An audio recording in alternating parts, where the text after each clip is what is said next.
Ring B, bout number 236. Into the red corner, please welcome the boxer representing Azerbaijan, Ruslan. Ruslan Rustamov of Azerbaijan. Into the blue corner, please welcome the boxer representing Israel, Shtivi Ahmed. And the Israeli number 5 seed, Referee Ahmad Shtiwi. Joanie from France. Judge 1 from Serbia. Judge 2 from Wales. Judge 3 from Czech Republic. Judge 4 from Scotland. Judge 5 from Hungary. In the red corner, Rustamov Ruslan for Azerbaijan. In a blue corner, Shtivi Ahmed from Israel. So this is the first semi-final in the light welterweight division. Ruslan Rustamov of Azerbaijan, who had a real close one against David Kevorkian of Germany in his quarter-final, won by split 3-2. It was 2-2 after 2 rounds. A point had been taken away from Rustamov in the second round. And one judge had it 28-28, and that judge's decision went Rustamov's way. Shtiwi had a really close fight as well.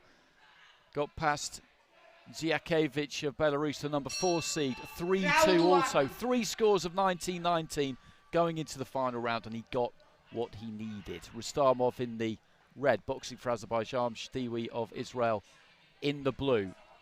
Rustamov,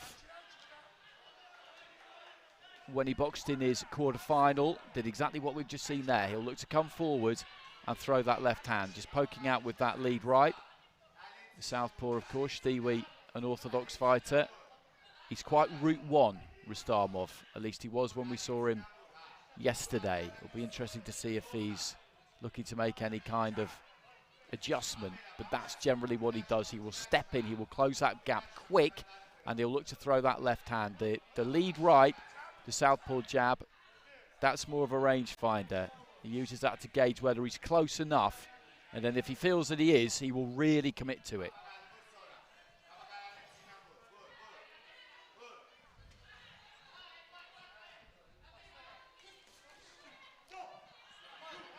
Again, just comes in from distance there, throwing that left. I don't think it really landed. The key with someone like Rustamov is take that step off to the side. If you move back in straight lines, then he'll catch you because, as I say, he really goes after that left hand.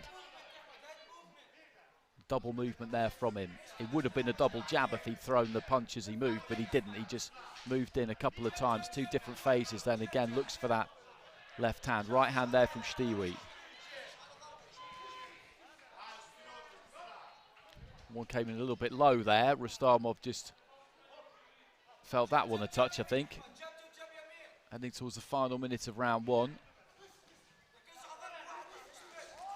Left hand to the body there from Rustamov, but completely lost his balance coming forward, and Shtiwi managed to catch him with the right.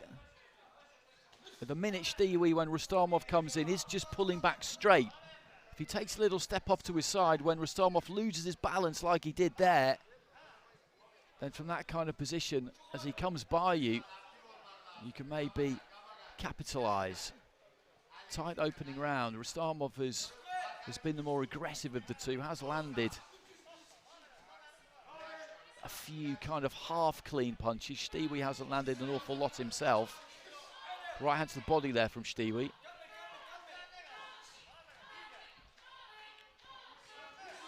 Looking for the big overhand right there, Shtiwi. That just about got there. Closing stages of the opening round. The first round can be so important in these 3-round fights. If you drop that opening round, then you've got a mountain to climb. Again, there's the unorthodox nature of Rustamov. The feet crossing, he comes square, he raises that glove at the end of the round. He feels like he's done enough there, and he might have because he was the fighter coming forward. He's not an easy fighter to deal with because, as I say, he's awkward. And when he does come forward, he does really commit, but technically he does a lot wrong. You've just got to have the confidence to hold your boxing together if you're someone like Stewie. Make the adjustments you need to make and stay calm, really, knowing that you will get those openings. Split scoring in that first round. Goes 3-2 in favour of Stewie. As I said, not much clean landed between the pair of them. Seconds out. So Stewie with his nose in front at the end of round 1. Round 2.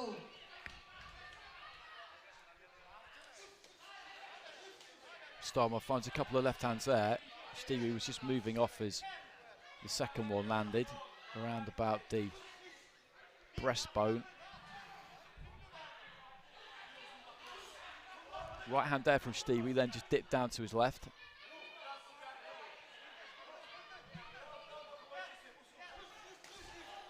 Nice right hand there from Stewie, who did step off to the side that time,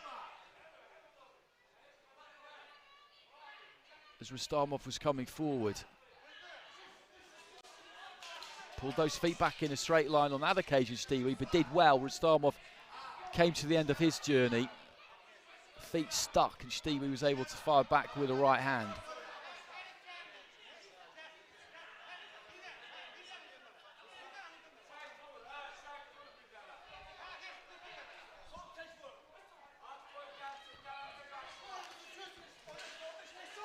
Gum shield comes out there for Rustamov. That was a problem he had.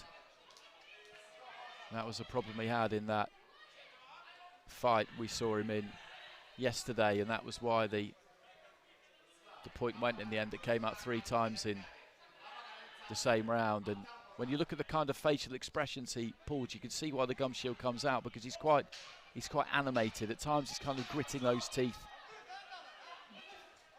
but the mouth can tend to come open a little bit. It is just there. He's quite an emotional fighter in terms of the fact that he does make his feelings known. If he's unhappy with something, then you can read it. If he thinks he's done well, then you can see it on his face. Midway through round 2.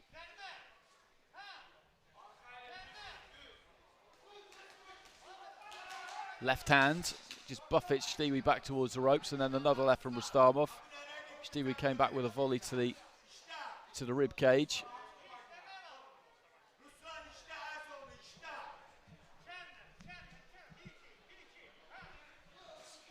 There's that wide left hand again. But quite often he finds something with it. Steps off to the right. Again there, the balance completely gone from Rustamov as he comes forward. There's a right hand from Stewie.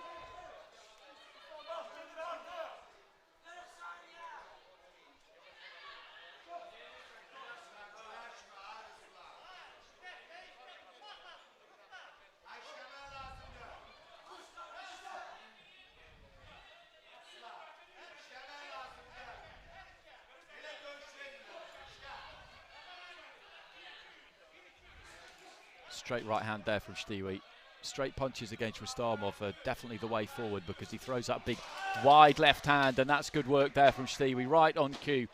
He was winding up with that big wide left hand. He fell in after it. Stewie with a short right, travelling that shorter distance, is always going to get there first, and then as he clipped him with the first one, caught him with the second one with the follow-up, and Stewie just showing signs there in that second round that he's getting to grips with this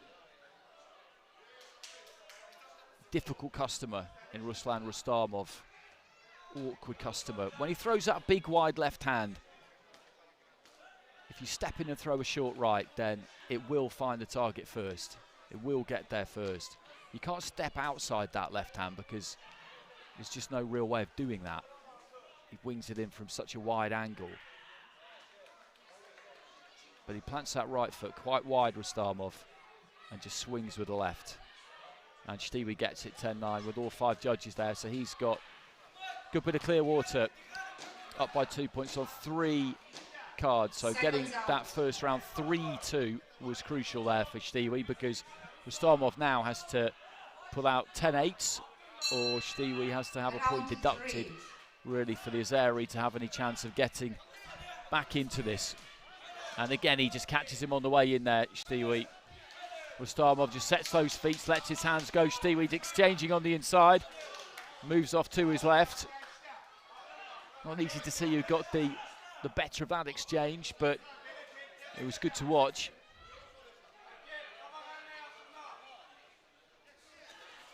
Nice left hand there from Stiwi.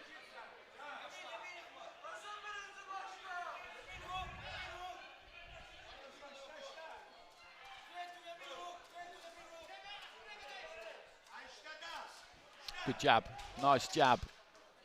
The referee says no knockdown there. Maybe the feet angled, or he ruled that he tripped over his own feet maybe after the punch. It was a punch that started it all, so quite often you see referees not give that. The punch starts the problem and the trip comes as a result of the punch. That really should be scored a knockdown when that happens.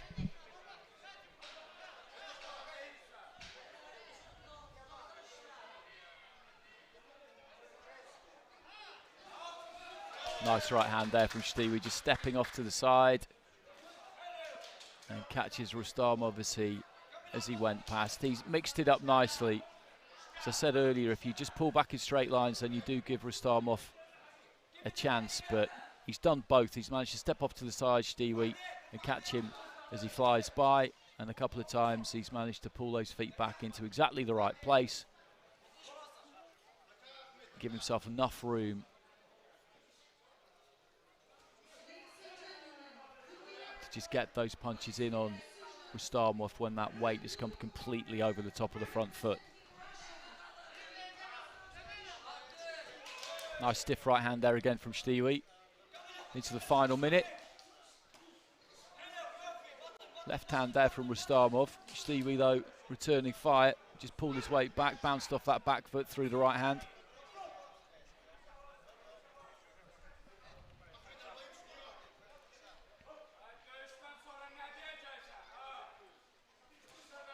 Right hand there from Stiwi. Again, he was winding up for the left there, Rustamov. Good right hand there from Stiwi. Again, just flicked that up from the waist. The referee might have jumped in with a standing count there. I wouldn't have blamed him if he had. Got some good power there. And this has turned into a comfortable win for Ahmad Stiwi. Good performance. Turned southpaw right at the very end there.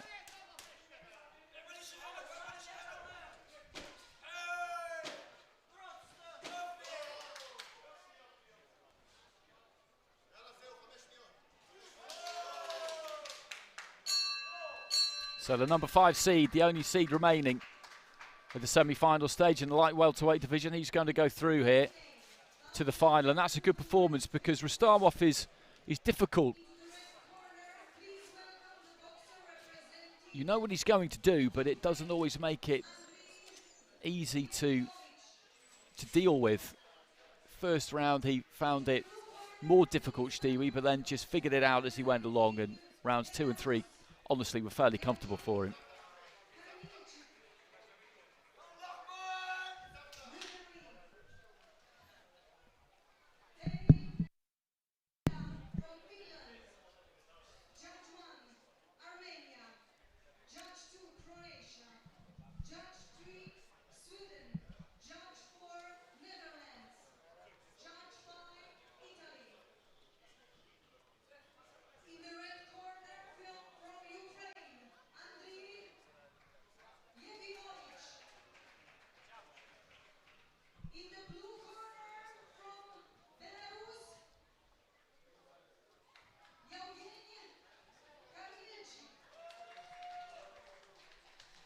Ladies and gentlemen, the winner by unanimous decision, in the blue corner, representing Israel, Stiwi Ahmed.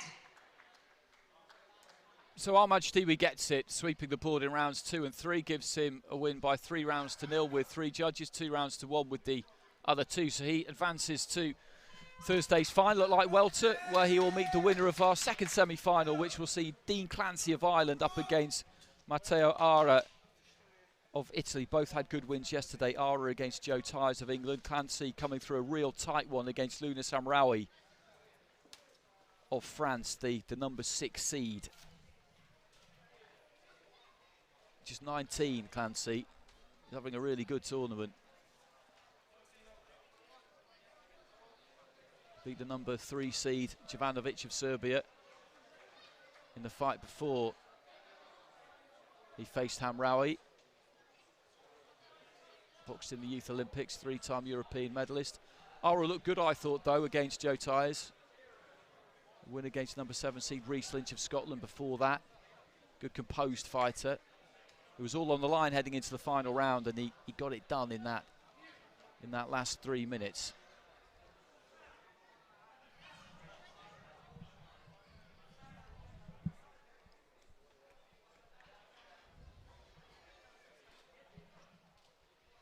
Ring B, bout number 237.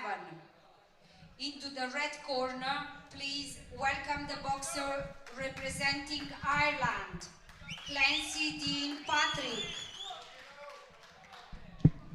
Into the blue corner, please welcome the boxer representing Italy, Ara Matteo. Referee Zurkin Sergei from Russia. Judge 1 from Wales. Judge 2 from Georgia. Judge 3 from Azerbaijan. Judge 4 from Israel. Judge 5 from Bulgaria. In the red corner, from Ireland, Clancy Dean Patrick. In the blue corner, from Italy, Ara Matteo.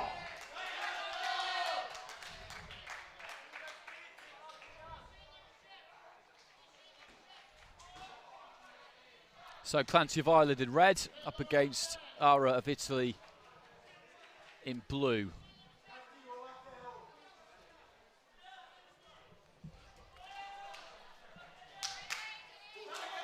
This is a 4th fight of the competition for Clancy, a 3rd for Ara.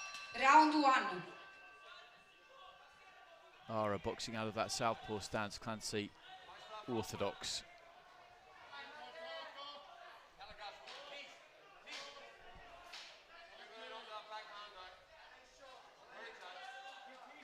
Just shaking out those hands, Ara.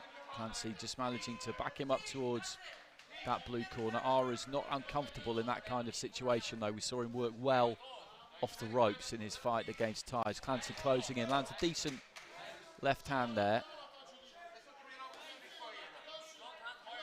Jab hit the gloves there from Clancy.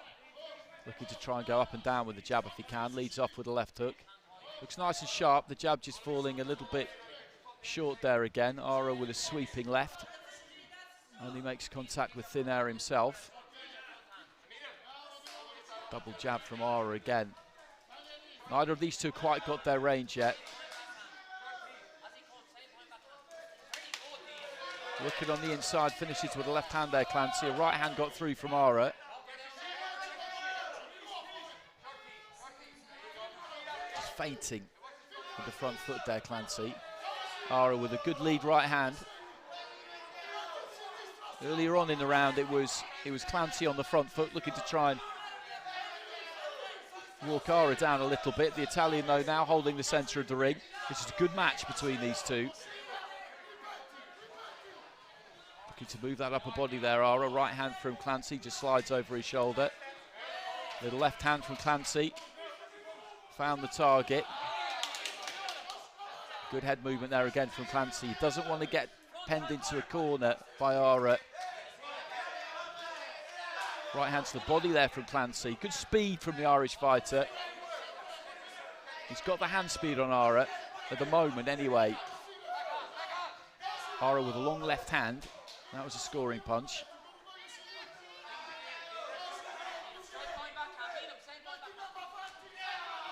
Ara looking for that backhand. Good lead right hook there from Ara. Clancy with a combination just before that, one of which I think might have got through into the final 40 seconds of the round. As I say, these two are really, really well matched. Nice long left hand there from Ara. And that's where he likes it, Ara, if he can just pen you into a corner up against the ropes, get to that kind of mid-range, he will really plant his feet and let his hands go. You look at the muscular frame on him physically, he looks to have that kind of man strength maybe that Clancy doesn't quite have as a 19-year-old. Right hand there from Ara, up top, and then goes down to the body. Last few seconds of round one, and this is a tough one to score. Clancy, I would say, had the better of the first half. Maybe Ara's edged the second half. There's not a lot in that, not much at all.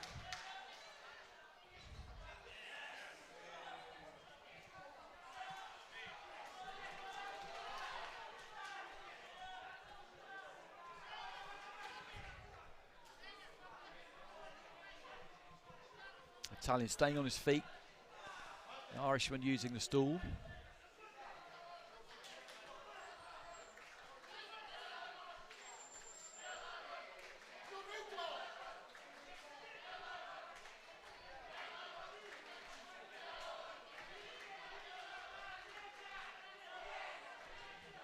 Clancy gets it, 10-9 across the board there.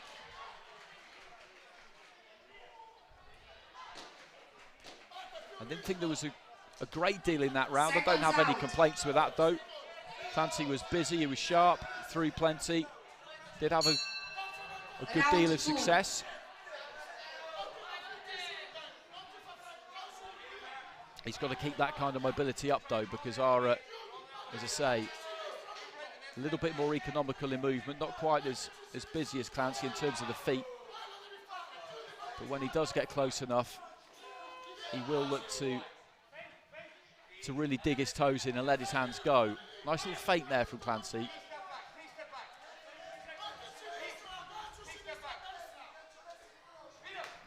Good left to the body there, to the chest from Ara.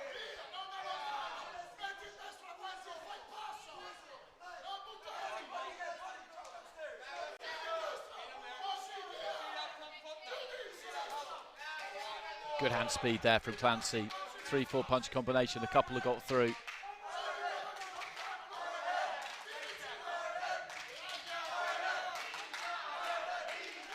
Good head movement from Clancy as he was just backed up towards the ropes a little bit there for Ara. He's quite educated with the pressure in the way that he looks to try and apply it. Long left hand to the body from Ara. I think did land. Again, good hand speed there from Clancy. He's just found his distance in this second round really well. Nice left hand there, good example of it. Right there. Giving himself room to work. Another good combination. He's boxing really well in this second round, Clancy.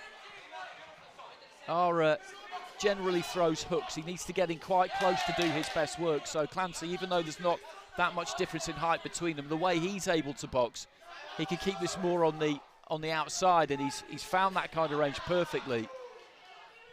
And Ara at the minute just can't really do very much with him. And catches Ara with his weight coming forward. Again there, Clancy. And having swept the board in the first round, I would say this is a more convincing display in the second so far. 45 seconds remaining. Ara's got to get something done here, or he's in severe danger of dropping 2-0 behind. And in a 3-round fight, that is a huge mountain to climb. A shake of the head there from Ara, but that just tells you that he's getting frustrated because he just can't lay a glove on Clancy, really. What Ara wants is for Clancy to hold his feet, stay still and stand in front of him, but he's just not going to do it.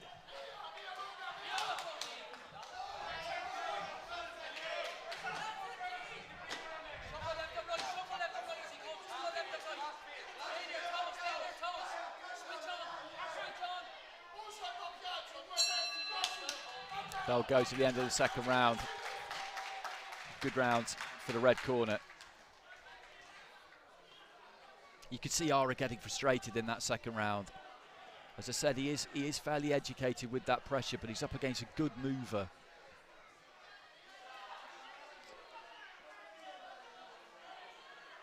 And when you've got somebody trying to walk you down like Ara is, you can't just always be giving ground. Clancy doesn't do that. He steps in and lets his hands go. He's got enough snap there, enough pop to not necessarily hurt Ara, but just to knock him off balance, make him reset and start again. 10-9s across the board there for Clancy, apart from the judge from Israel who goes Ara's way. So 20 points to 18 on 4 cards there for Clancy. Seconds out. So really now he just needs to avoid a point deduction in the final round and keep boxing the way he has been, and he will be going through to the final. Ara's just got to bring as much heat as he possibly can in this last 3 minutes. Hope that he gets to Clancy. Hope that Clancy maybe gasses, although there's no sign of that. But these are the things that he's got to try and cling to in this final round. But he's been made to miss quite a lot.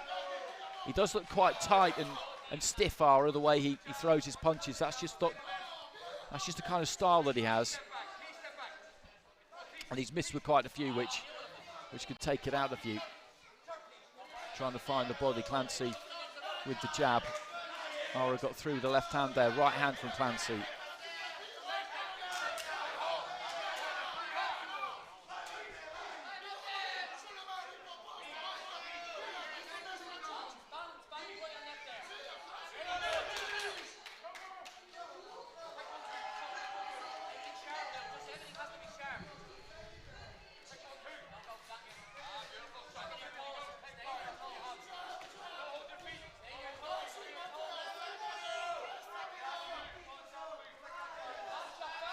Nice left hand there from Clancy, then just pulls that head back, turns his man on the ropes. That's effective body work there though from Ara. You could see him doing exactly what I was mentioning a couple of rounds ago. When he gets into that kind of range, he will just dig those toes in and really let his hands go. And he does have some power. Good right hand there from Clancy, single right hand straight through the guard. Lovely right hand again there. That's quality boxing, just pulling the weight back onto his right foot, bouncing off that ball of the foot, throwing the right hand. This has been a really good performance.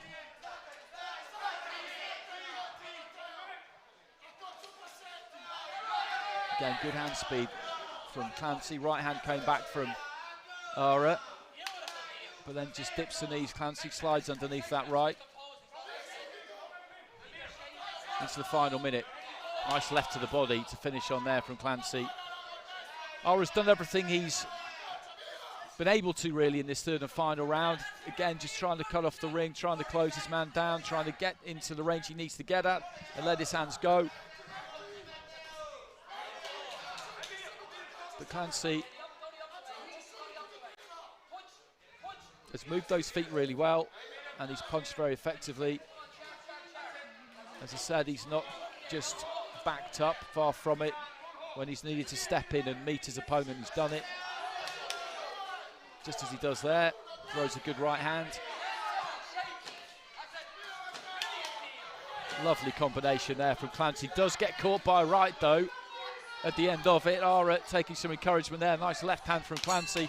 Good fight, really good fight to watch. And Clancy goes through to the gold medal bout on Thursday. He's won that and he's won it handily, but it was very enjoyable right from the start. Ara was just made to look a bit one-dimensional there. But he's a good fighter, the Italian. I like what I saw from him against Joe Tyers. He does look a bit stiff, a little bit robotic at times, but he's got a pretty effective method. You have to be a skilled operator to be able to deal with it as comfortably, really, as Clancy did there. Ladies and gentlemen, the winner by unanimous decision in the red corner, representing Ireland. So 3-0 with 4 of the judges, 2-1. Patrick. With the other one, and Clancy goes through to the final at light welterweight, where he will meet Ahmad Shtiwi of Israel. That should be an interesting one.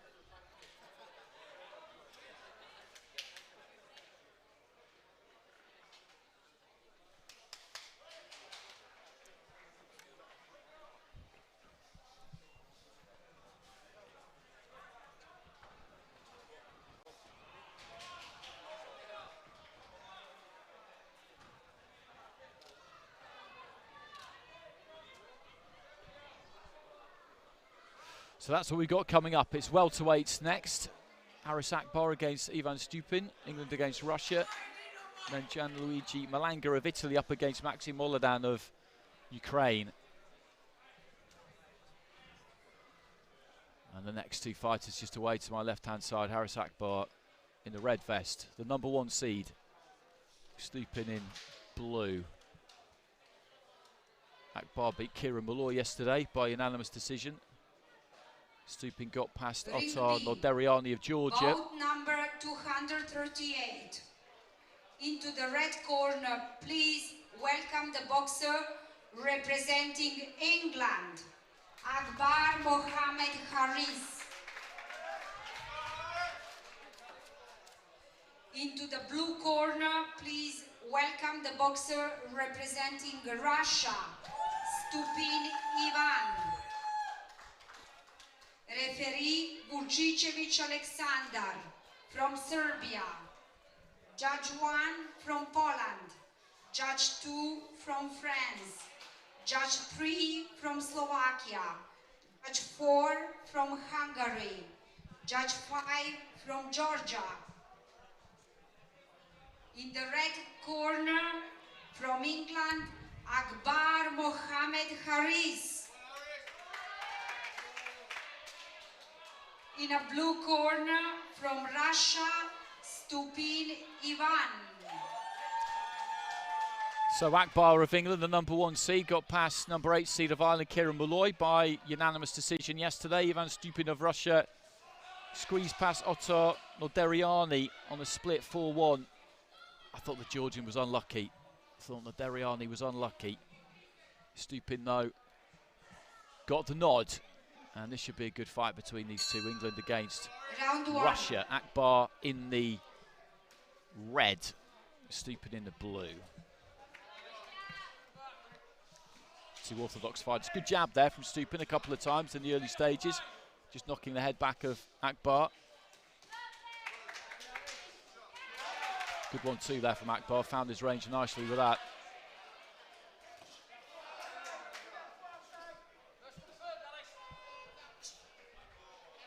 Chopping down with that right hand, Stupin. Again, just looking for it to the body there. Double jab from Akbar. Again, decent single jab there from Akbar. These two just circling each other's centre ring. Got that rangy kind of physique, Akbar. A bit more reach on him than you probably think he has if you're up against him. Little right to the body from Stupin, nothing major, but a scoring punch. But then the combination came back from Akbar.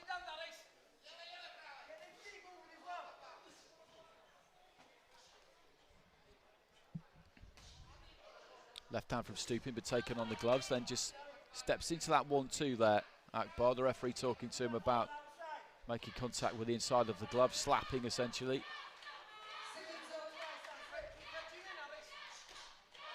Right hand there from Stupin, but again Akbar had the left glove up, looks for that double jab. Good fight this, good technical fight, these two standing right in front of each other. Never out of distance really, either one of them. Good jab again from Akbar. That's worked well for him. It can't be too much of a tell with that jab because Stupin doesn't seem to be able to really read it.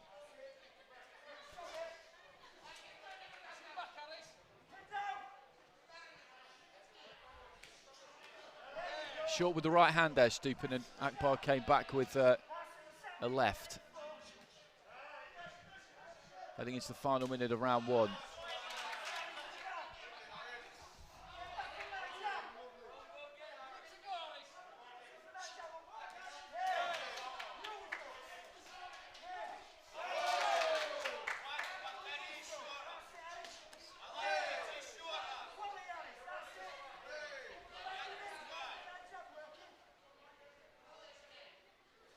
Dropping that lead hand, Akbar. Stupin looking for that right.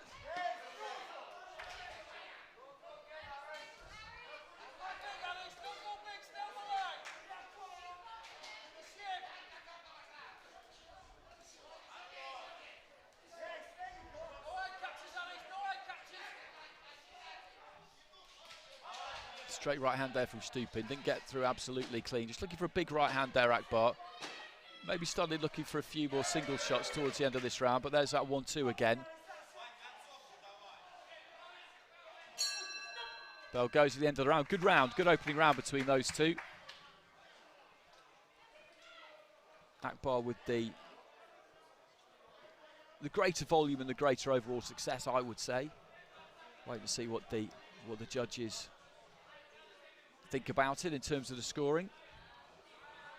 I was saying earlier on that the under-22s is a really good platform for fighters who aren't necessarily the number one with their federation at their weight division, but are looking to come through, and Akbar's kind of the perfect example of that, because a welterweight with Team GB, Pat McCormack, is absolutely immovable, has been for the last 4 years really, moved up from 64 to 69, so Akbar was never going to get beyond him, and he takes that opening round with 4 out of the 5, well, 4 out of the 5 judges go for Stupin in that opening round, which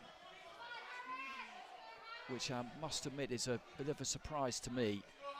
Akbar will be looking to claim that number 1 spot with GB for the next Olympic cycle, assuming that McCormack does indeed turn professional. So Stupin with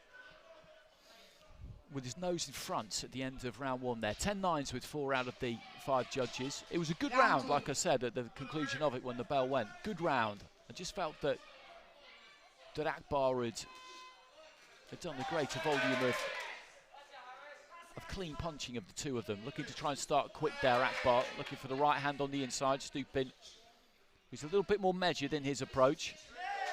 Slightly more economical in his movements. Looks to try and jab to the body. Akbar looking for the uppercut. Didn't quite manage to land it.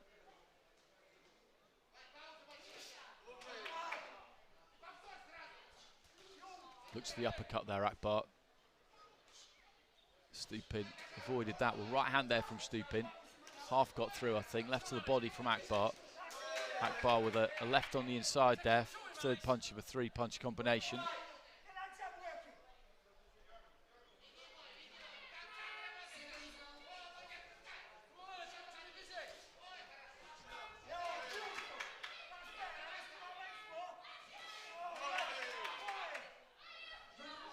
Stupin just trying to feint with that front foot. Right hand came through, not too much on it. Akbar was able to block it.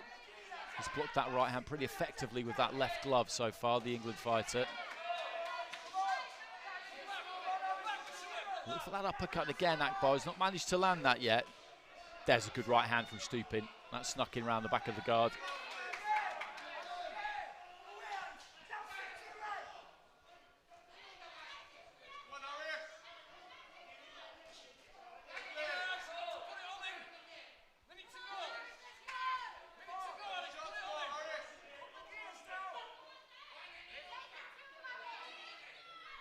Little word from the referee there. He just saw Akbar just trapping that arm on the blind side. Good head movement there from Akbar.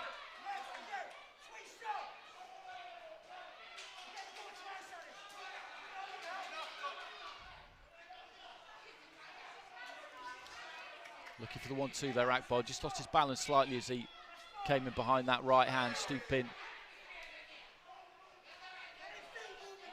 always well balanced. As I said, he's economical, he's a methodical kind of fighter. 1-2 there from Akbar. It's the final 30 seconds. Referee having to just skirt out of the way there.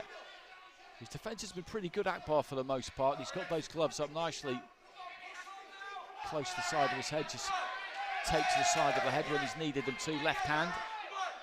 Stupin's been holding the centre of the ring for the most part, with Akbar kind of circling around him. Little dab jab there from Akbar.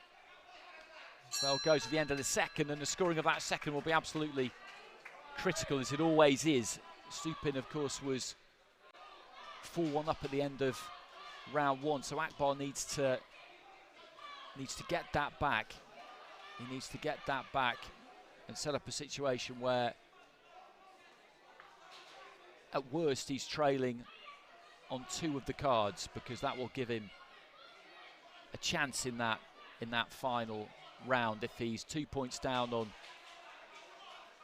3 of the cards going into round 3, then that's a real mountain to climb. I thought that was tight, that second round.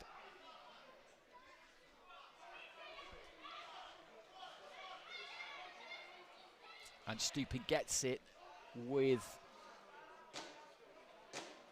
3 of the judges there, and he's clear with 2 of them, 2 points up with 2 of them. The other 3 cards are 19 apiece, so that gives Akbar a chance heading into this final round. Stupin with a distinct advantage here. He needs to turn one of those drawn cards into a win, and he's through. Akbar needs to win all 3 of them. So the England fighters really got to put the pedal to the metal here.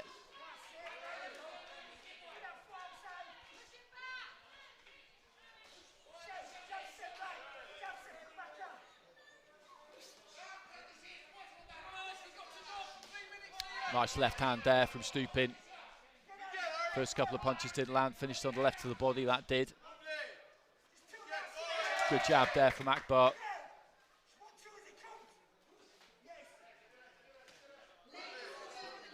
Left hook from Akbar was decent. Almost a minute gone in round 3.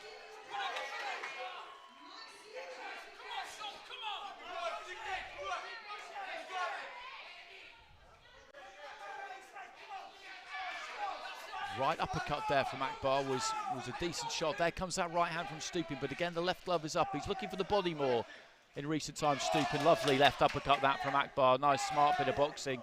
Slipped away to his left and just shoveled it up the middle. Akbar just walking Stupin back to the ropes. He needs a clear round win here. The fighter in red, due to the nature of the scorecards through the first 2 rounds. Split scoring in that second round didn't surprise me at all. I thought that was a real tight round. First round, I was slightly surprised by the 4-1 scoreline to Stupin. Looking to work the body there, the Russian. Good upper body movement there from Akbar, looking for that left uppercut. Into the final minute.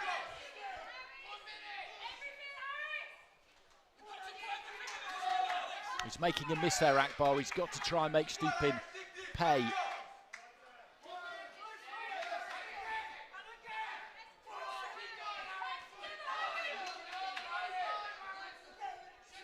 Stupin just keeping his boxing together, keeping that shape.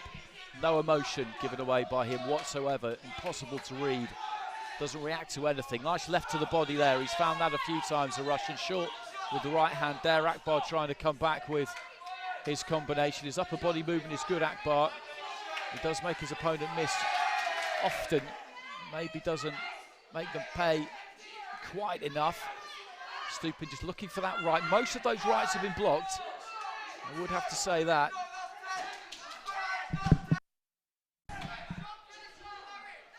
We're heading into the final few seconds. Good right hand there from Stupin. There goes the bell, there goes the bell, and Akbar celebrates, but he needs all 3 of those drawn cards, the 3 19-19s, to win this, because Stupin has got a 2-point lead on 2 of the cards heading into the final round. And on balance, I'm not sure if Akbar has done enough in that final round to turn all of those 19-19s around. I could see a round win for him in that round, absolutely. Ladies and gentlemen, the winner by unanimous decision in the blue corner. And Stupin gets it Russia, in the blue corner, Stupin and he gets it by 4 rounds to 1 in that final round as well. So 1 score of 3 rounds to 0, 2 scores of 2 rounds to 1, and Stupin of Russia goes through to the final in the welterweight division.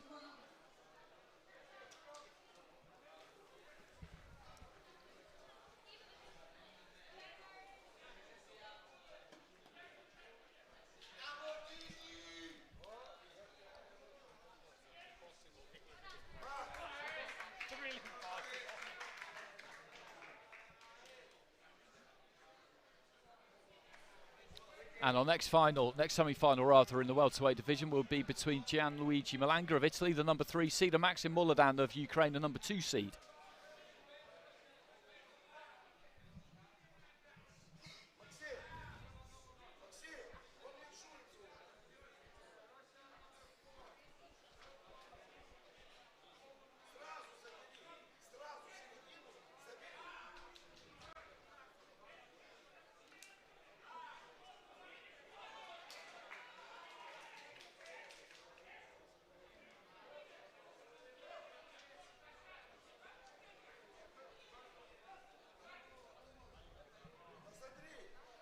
Ring bout number 239.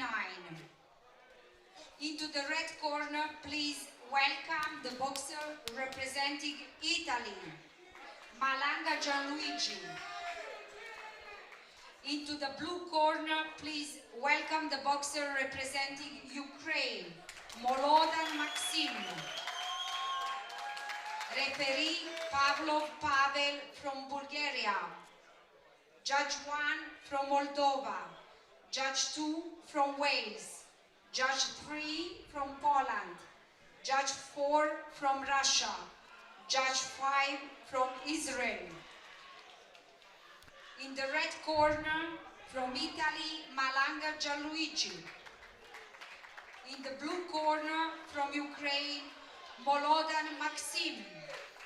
So Gianluigi Malanga, the number 3 seed from Italy, he's in the red. Maxim Molodan of Ukraine, the number 2 seed, he's in the blue. Malanga looked good yesterday, I thought, against Armen Mashikarian.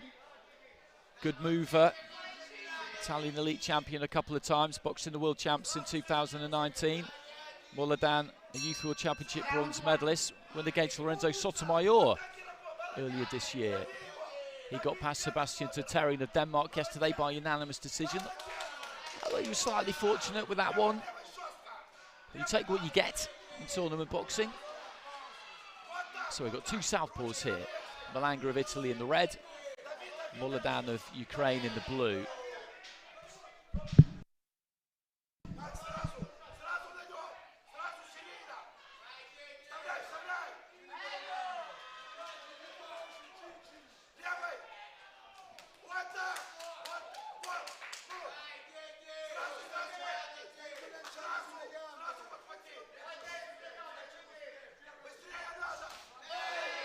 Looking to bomb that big left hand over the top there, Malanga.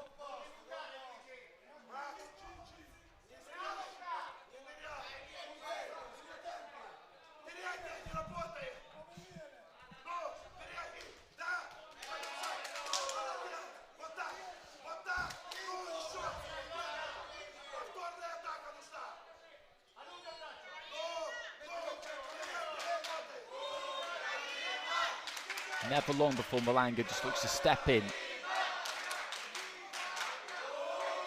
And I was going to say look for that 1-2, but the lead hand really is a rangefinder a lot of the time. He's just looking to see if he's close enough to wing that left hand over the top. Decent example of it there. Just a kind of exploratory jab, if you like, and then it's all about that left hand. Led off with a right hook that time as Molodan came in. Not too much clean has got through. Most of the punching has been done by Malanga. Lands with a straight right hand there. Molodan just trying to work to the body on the inside.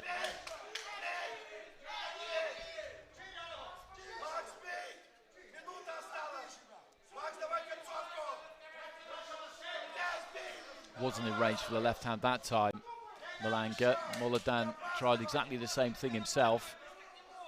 That big arcing overhand left.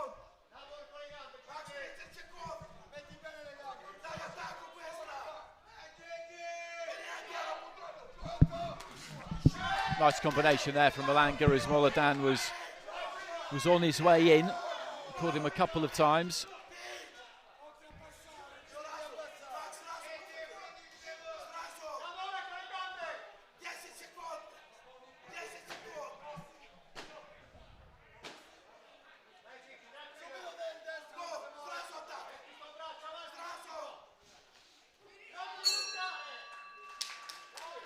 Bell goes to the end of the first round.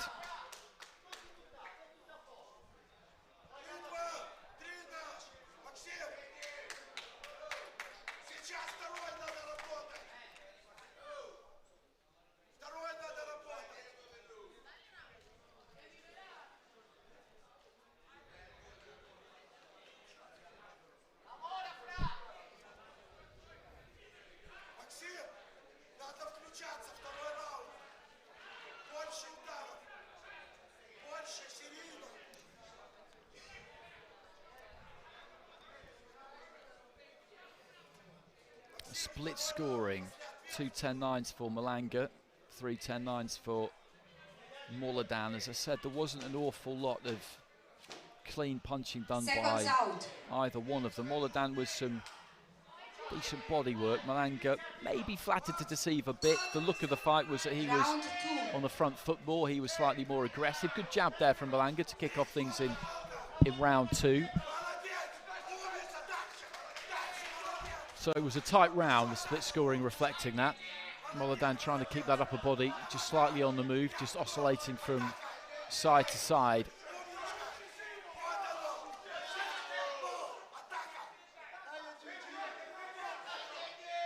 Leading off with the right hand there, Malanga found the body with it.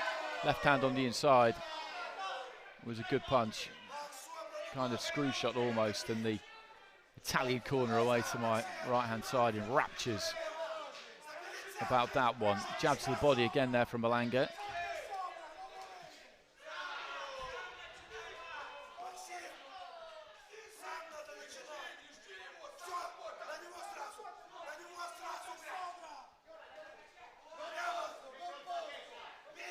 Just short with the jab there, Malanga.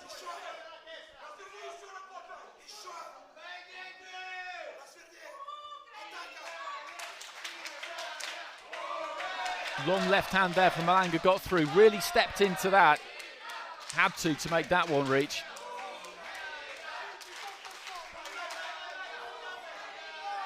Again, looking for that huge overhand left. The second round has been similar to the first. Moladan just trying to work to the body up close there. Malanga just seems the more energetic of the two. Good left hand there. I don't think that got through absolutely clean, but it was clean enough. Heading into the final minute of round 2. Split scoring at the end of the first round, remember. 3 cards for Moladan, 2 for Malanga. With a minute remaining, this is a Malanga round so far. At least I would say so.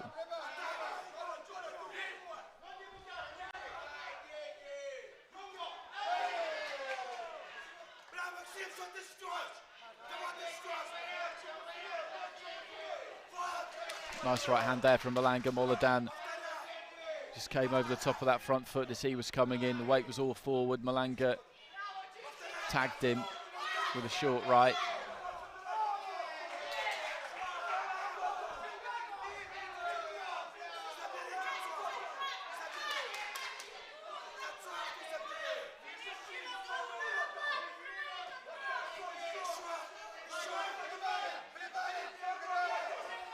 Again, just made to miss there. That's really good work from Malanga, really good work. Moladan, again, just tries to close him down, but the feet cross, he's off balance. Malanga has pulled himself back out of distance, and as he sees his opponent just fall in on top of him, he caught him with 2-3 good clean punches. Good round there for Gianluigi Malanga.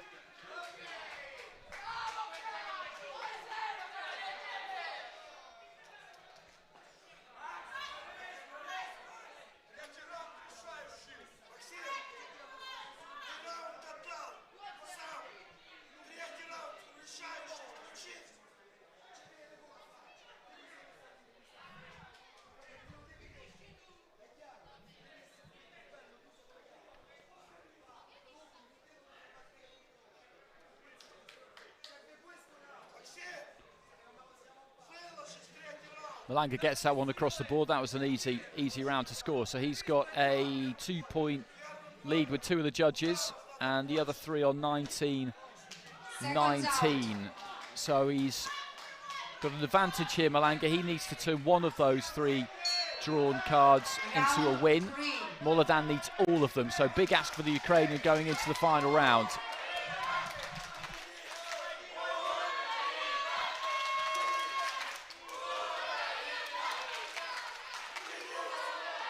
Gianluigi Malanga, the number 3 seed of Italy in the red. Maxi Moladan, the number 2 seed from Ukraine, in the blue.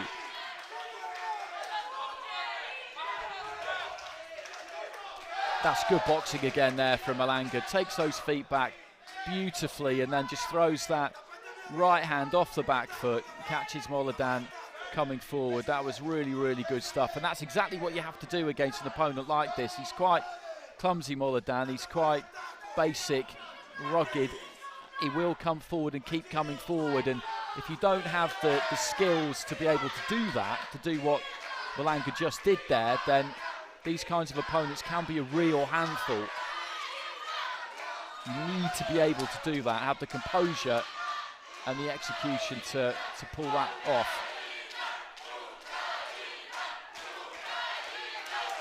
Couple to the body there from Moladan.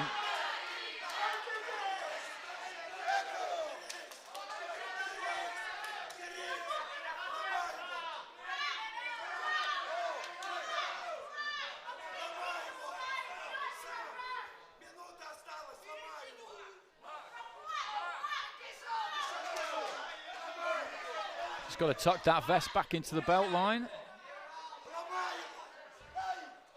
Well, it's taking a long time to do it, which is giving the two fighters a chance for a bit of a breather midway through round 3. I'm sure they'll be glad of it.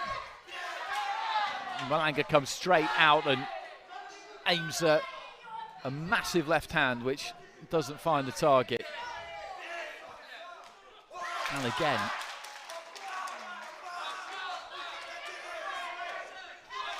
Moladan with a couple to the body there, and catches Malanga with the right hand as he pulls him back into the corner. Into the final minute, Malanga with that advantage going into round 3, a 2-point lead on 2 cards, the other 3 all level. He needs one of those level cards. Moladan needs all of them.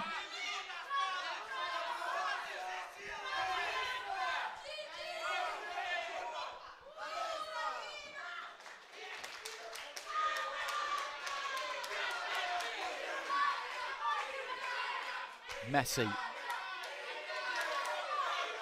the last few seconds, last 20 seconds or so, Malanga has missed pretty much every time he's thrown that big overhand left. Has looked for it too much, I think, really.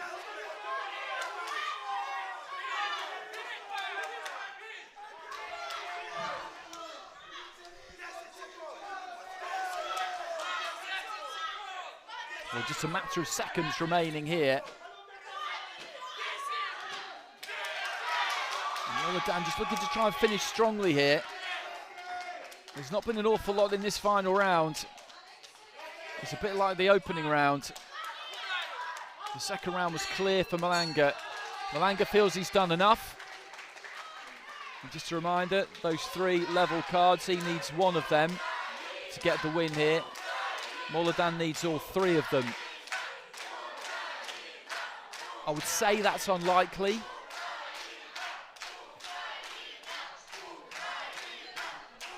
But it's possible.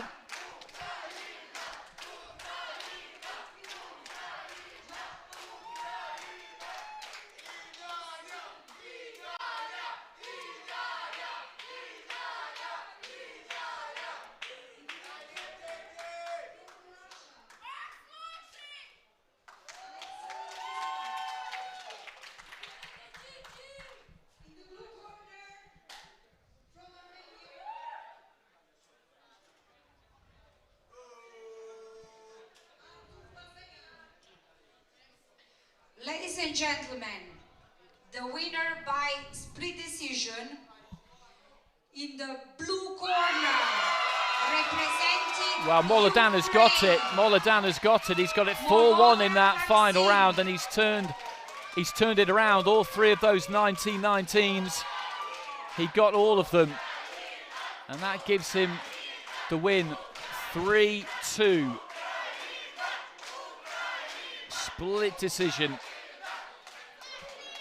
Well, it was a tight final round,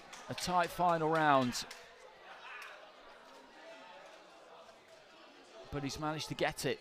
He needed those 3, and he got them all. So Moladan goes through. Malanga will count himself a little bit unlucky there, I think. The second round was the clearest round of the fight, and that was a Malanga win. The first round and the third round were close, and he came out on the wrong end of both of those, with enough of the judges to mean that he has gone out by split decision. He had that advantage going into the final round. He just needed one of those three 19-19s to turn into a 29-28 for him, but he just couldn't quite get it over the line, and Molodan makes his way through to the final, where it will be Russia against Ukraine.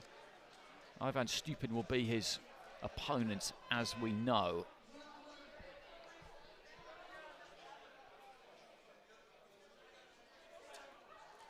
So into the middleweight division, and the first semi-final sees Nikita Voronov of Russia, the #1 seed, up against Moreno Fendero of France. Voronov in such a tight fight yesterday against Ramtin Musa. Got through by split decision, 3-2. 3 scores of 28-28 at the end. All went to judges' decision. All 3 of them went to Voronov. The other 2 cards have gone to Musa. The tightest of tight squeezes. Fendero, meanwhile, beat Gabriel Vujicic of Croatia, the #4 seed, by unanimous decision, and knocked out the Irish #5 seed Gabriel Dawson as well. So he's had a real good tournament so far, Fendero.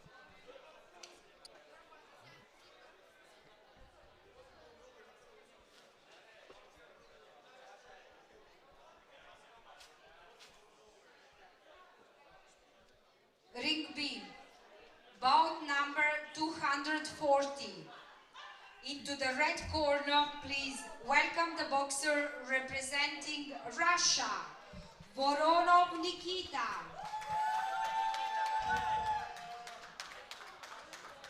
Into the blue corner, please welcome the boxer representing France, Fendero Moreno. Referee, Mardanov Edward from Georgia. Judge 1, Moldova. Judge 2, Italy.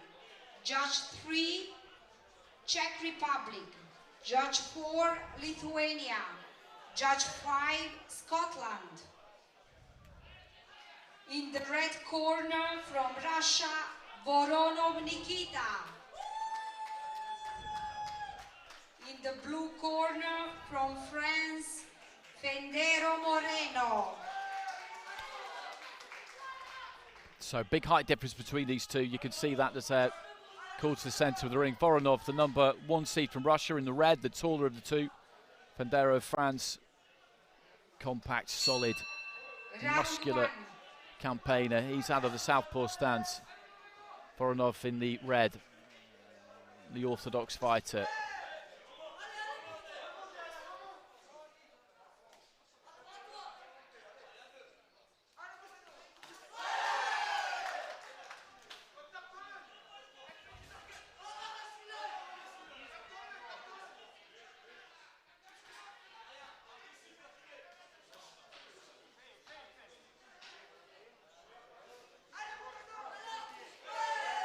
Looking for the left hand there, Fendero, blocked by the glove there of Voronov, who's got a little bit of damage on the corner of that left eye. That sustained, or opening up yesterday against Ramtin Musa. A very interesting fight against the English middleweight. Fendero's left hand just slipping over the shoulder there of Voronov, who's got to cope with that trickle of blood. It's on the corner of the eye, that cut, so it's running clear, which is a good thing, the blood running clear of the eye, I mean. Okay, so the referee is going to get the doctor at ringside to have a look at it. Had a few cuts over the course of the last 6 days of competition.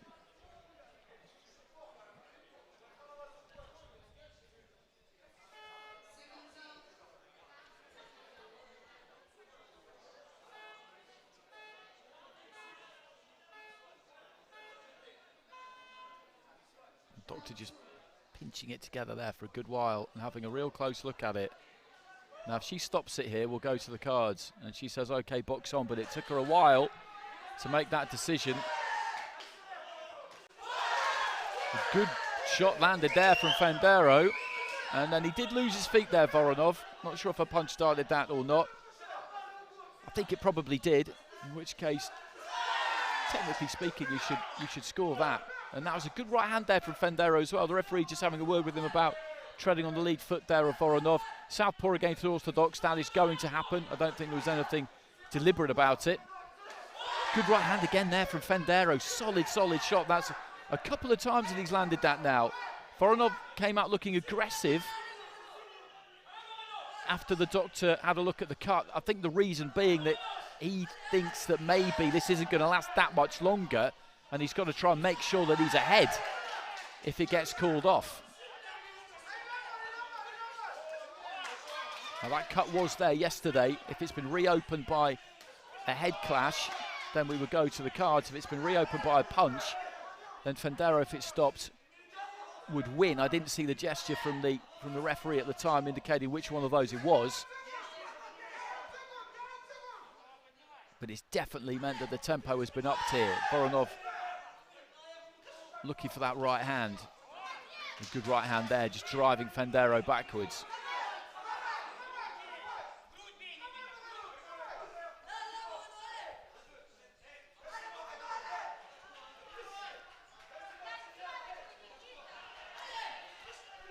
Straight right hand from Voronov. I don't think it quite reached. Final few seconds of round one. Been a good round this.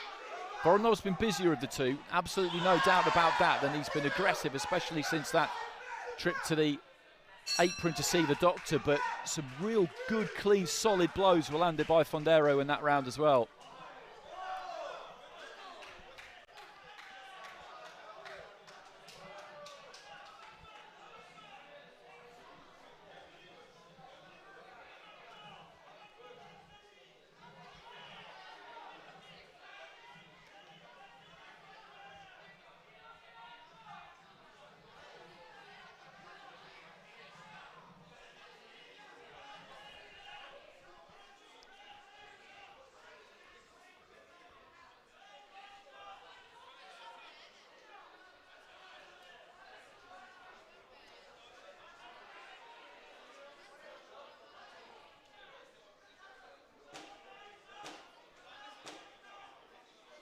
Seconds out.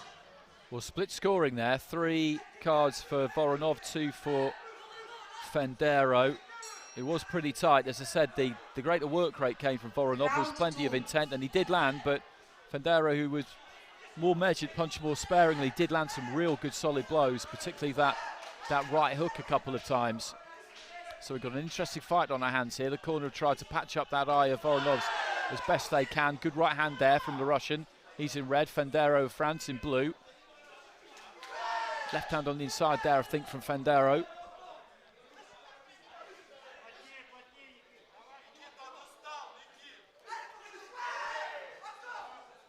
Good head movement there from Fendero. The right hand came back from Voronov, looking to try and time the Frenchman's jab, and he just managed to slip to his left and avoid it.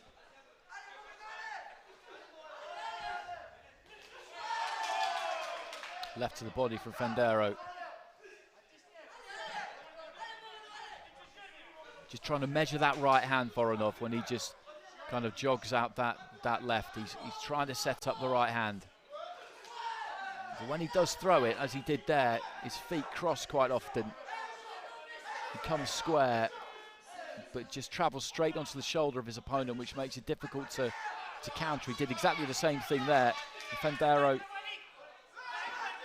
just moving back in straight lines, not really able to capitalise on it.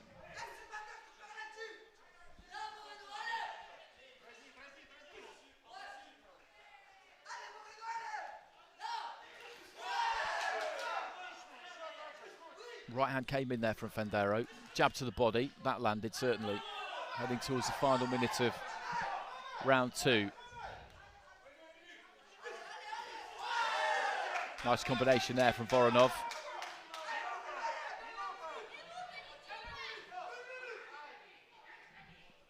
Well, he's going to get that cut looked at again here. The doctor had a very long look at it last time.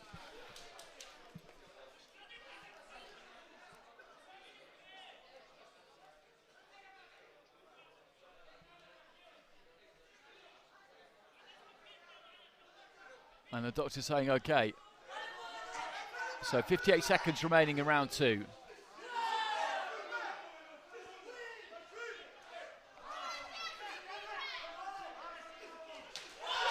Good right hand there from Fendero.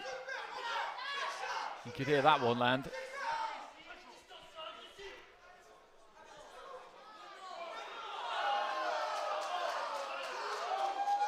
Referee taking a point off Fendero there for coming in low with the head, and I must admit I haven't really noticed that being a problem so far with the work that he's done. And the referee immediately just taking a point away from the Frenchman. Seems harsh to me.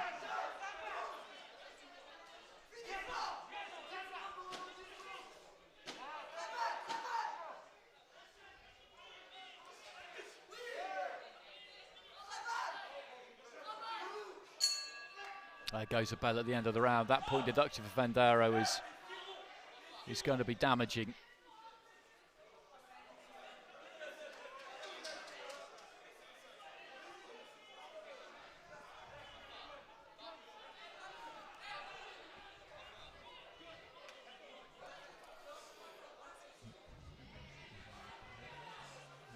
Split scoring in round one.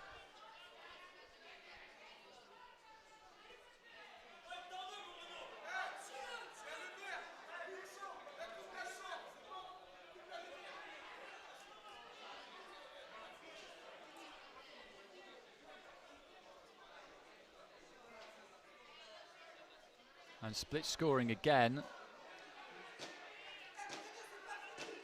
Seconds out. So a 3-point margin on two of the cards for Voronov, a 1-point margin on the other two, and trailing by one with that fifth and final judge down at the bottom there. So he's got two cards in his pocket here, Voronov, absolutely no question about it. Fendero's got to win this round. If he can win this round with those bottom three judges, then he will level this up.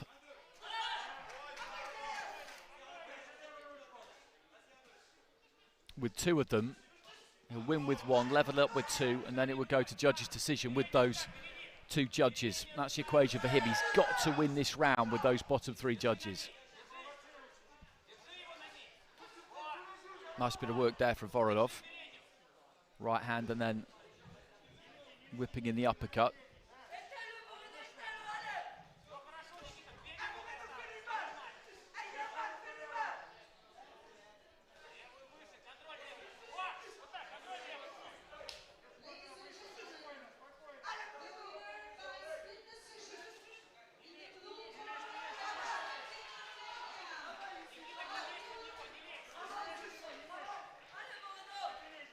Fendero's got to really work in this final round. He's been quite measured, as I've said, in the first two rounds, quite sparing, and he has had success. He's landed some good punches.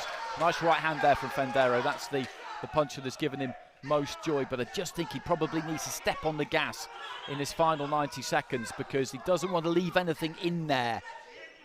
That's the last thing you ever want to do as a fighter, as an athlete of any description, feel like you could maybe have given just a little bit more. I understand he doesn't want to be too gung-ho because that might give Voronov opportunities, and he has had a good measure of success just doing what he's doing, but we're right at the business end now.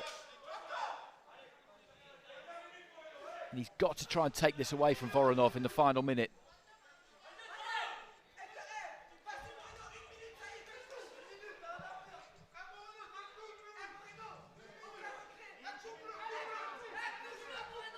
Nice jab there from Fendero.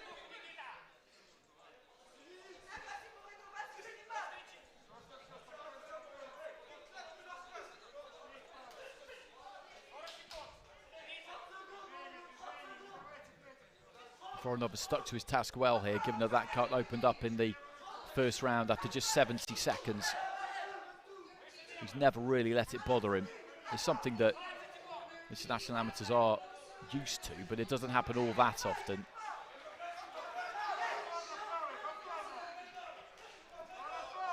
There's that right hand up top, kind of sweeping right hand, turns it into a right uppercut. Final few seconds.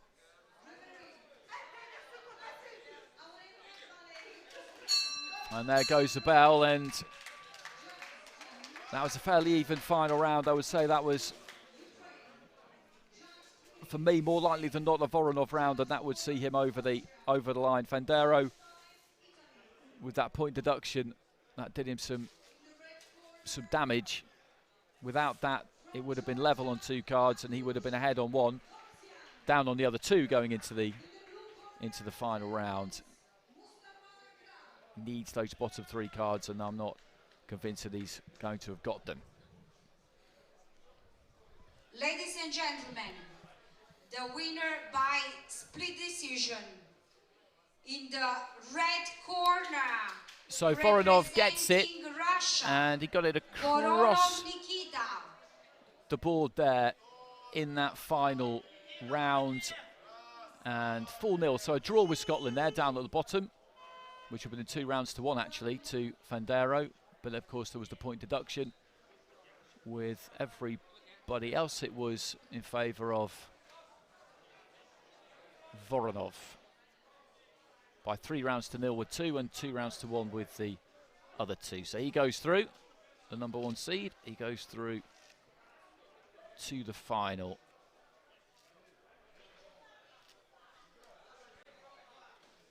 Where he'll meet either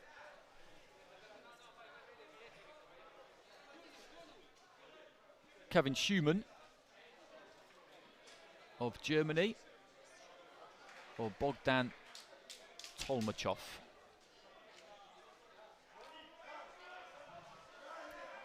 of Ukraine.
So just a slight delay here in Ring B, waiting for our second middleweight semi-final.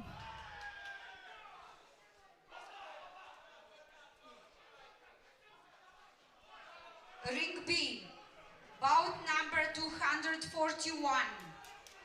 Into the red corner, please welcome the boxer representing Germany, Schumann Kevin Boake.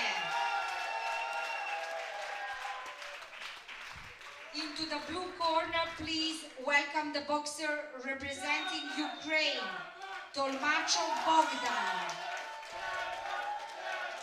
Referee Vadilonga Luca from Italy. Judge 1 from France.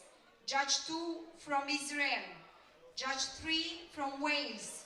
Judge 4 from Poland. Judge 5 from Russia. In the red corner, from Germany, Schumann Kevin Boake. In the blue corner, from Ukraine, Tolmachov Bogdan. So Kevin Schumann of Germany in the red corner. And he has had wins against Anton Embelaev of Finland, Almir Memic of Serbia, and then Vaktan Harutyunyan of Armenia. So 3 fights for him so far. Tolmachov has had a couple against Lukasz Veneza of Slovakia, unanimous decision. Then against Mirsharif Kazimzadeh of Azerbaijan, split decision. Tight fight against Kazimzadeh, good fight. 19 years old, Tolmachov. Schumann's looked good so far, so this promises plenty, this battle. There's a plaster on the shoulder there of of Tolmachov, which is just checked by the ringside doctor. Well, it's a kind of strapping for an injury, and the referee's examining him here. I wonder whether the doctor has told the athlete told the boxer that has got to come off. You see the kind of crisscross lattice nature of it. You see that on fighters in various places on their body, and that is designed to try and hold that shoulder function together, really. And one strip of it has had to be taken away. So he's got a problem with that right shoulder. There's no doubt about that, Tolmachov.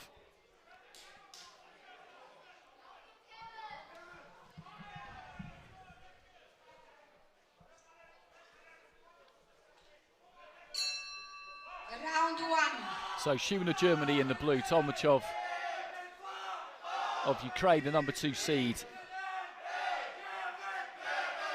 He's in the blue. Schumann just short with the jab there, looking for the jab to the body if he can. Tolmachov just weaving onto the inside there, got slightly too close.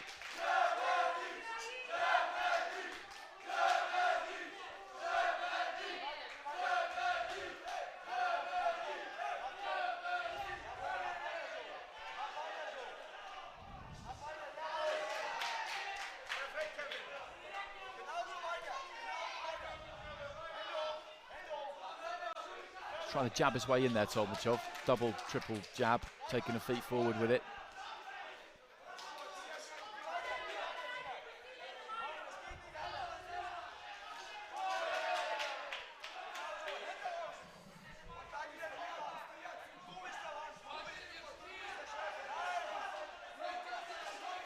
He's dipping the head there, Schumann, and the referee having a quick word with him about that. I'm pretty sure. Combination there from Tolmachov, the left hand on the right hand just landed, not particularly heavy. Midway through round one.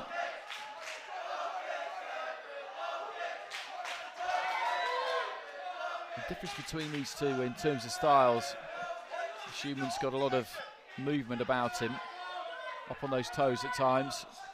Tolmachov has got that kind of more solid base, just slides those feet rather than bounces. Schumann just coming in with a big winging hook there, didn't manage to land it.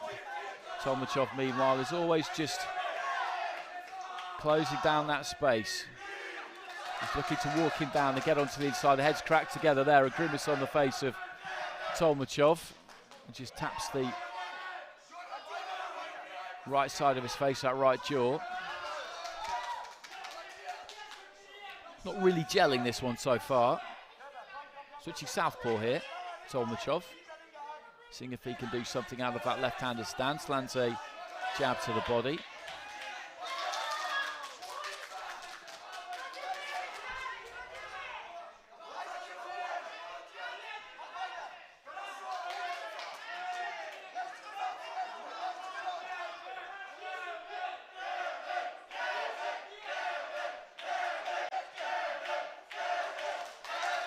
Nice left hand there from Tolmachov, landed high on the head, no knockdown. Feet just tangled, and there's a little bit of a push there from Tolmachov. He goes back orthodox. Jab there lands from Schumann at the end of the round.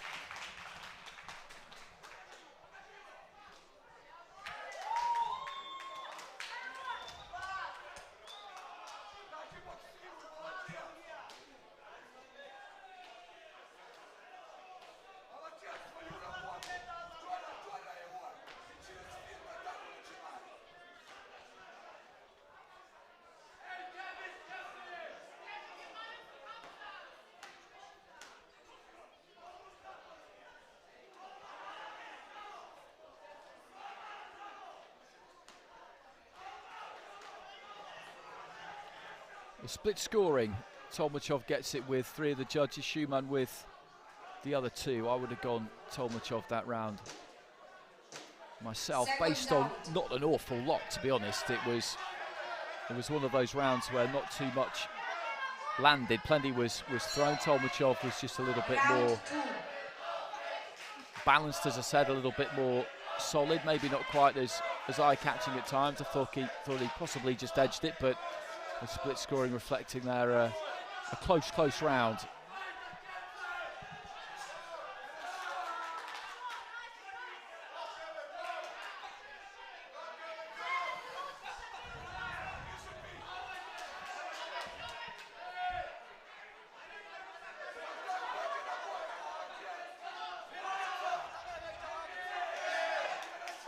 Gone back southpaw here, Tolmachov. Both of these two fighters got plenty of support, their teammates turning out for them. Ukrainians who've brought a big complement of boxers here. And the German team as well.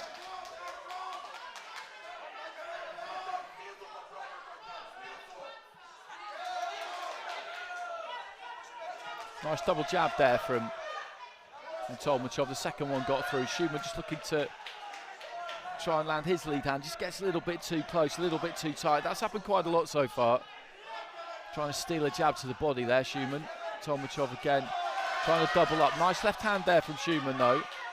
Catches Tolmachov as he was closing in. Good energy, good pace to this as well. The temperature isn't quite as high in the evening session as it is in the afternoon, but these two will begin to feel this towards the end of this round, I would say, and certainly in the third and final round.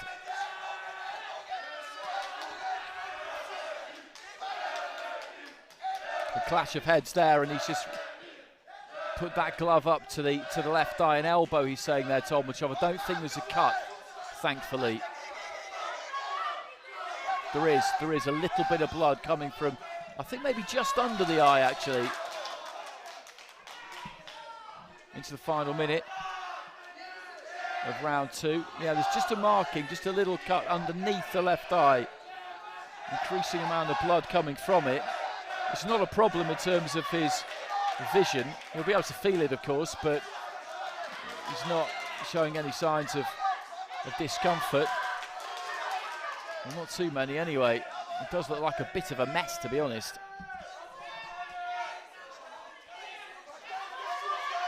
Back southpaw again, Tolmachov. Split scoring at the end of round one, and round two is a tight round again. This is another difficult one to pick.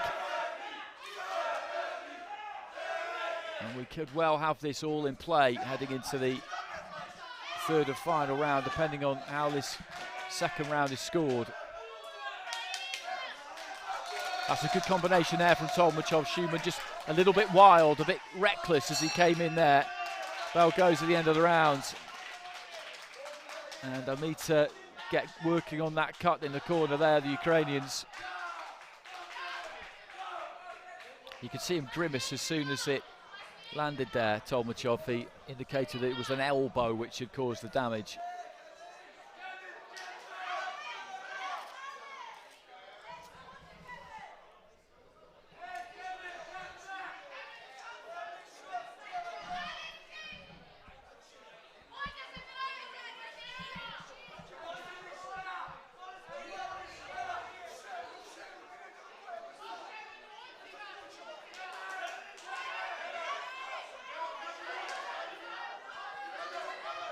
And split scoring again, so we've got it all to play for here. The Israeli card there, that is the key. We've got 2-point leads for Schumann on 2 cards, for Tolmachov on 2 cards, and 1 at 19-19. So save a point deduction or a huge round win for one of these two, then those 4 cards, they're kind of out of play.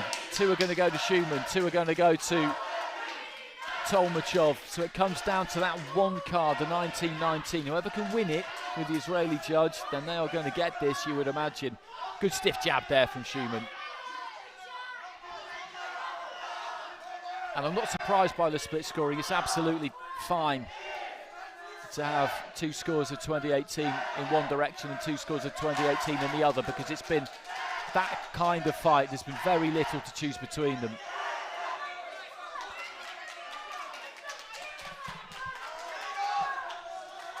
Nice left hand there from Tolmachov, just stepped off to the side. and caught Schumann. Minute into round 3, and their conditioning is holding up here. I know people might hear that and think, well, it's a 3-round fight, so it should, but it's hot here. Trust me, it really is. That kind of greenhouse effect of the canopy over the ring, it kind of envelops the ring as well. We do have the breeze coming in from the left-hand side, but it's all but blown itself out by the time it reaches the ring.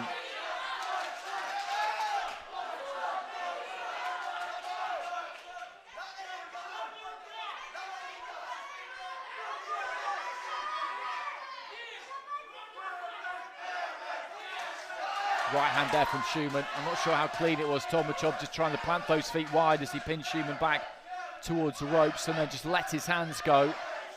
And the third round has been very similar to the first two. They're evenly matched, these two. The styles, as I said at the start, haven't really gelled when they've gone into range and both let their hands go at the same time. Nice jab there from Schumann. They've hit a lot of shoulders, a lot of arms. Not been a great deal of clean work. Chopping down right hand there from Tomachov, I thought was decent. The shoelaces has come undone there for Schumann. They're going to get that done up as quickly as they can. He doesn't want to give Tomachov any kind of a breather here, I don't think. Maybe he feels that the Ukrainian is feeling this a bit more than him. I'm not sure that's the case. They both look okay to me. Right hand followed by the left from Tomachov. Well, they just need to take a little bit more time with it because that did not get the desired job done. Double knot and then tucks back inside the boot.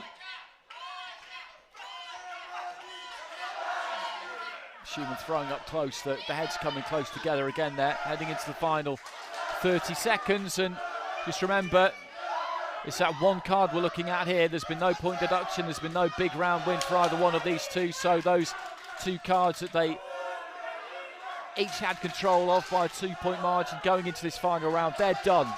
There's 2 apiece, so it comes down to the Israeli judge's card who had it 19-19. Whoever he goes for in this round, that is who will win the fight.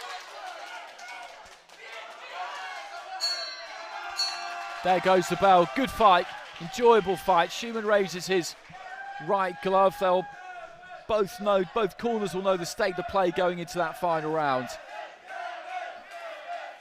I would maybe just edge Schumann that final round on work rate. As I say, over the course of the 3 rounds, not that much clean landed. On work rate, Schumann maybe, but Tomachov did land some decent shots. He probably did the slightly cleaner work. It's just one of those fights, all the way through one of those fights, and that's why we've seen the spreaded scoring that we've seen.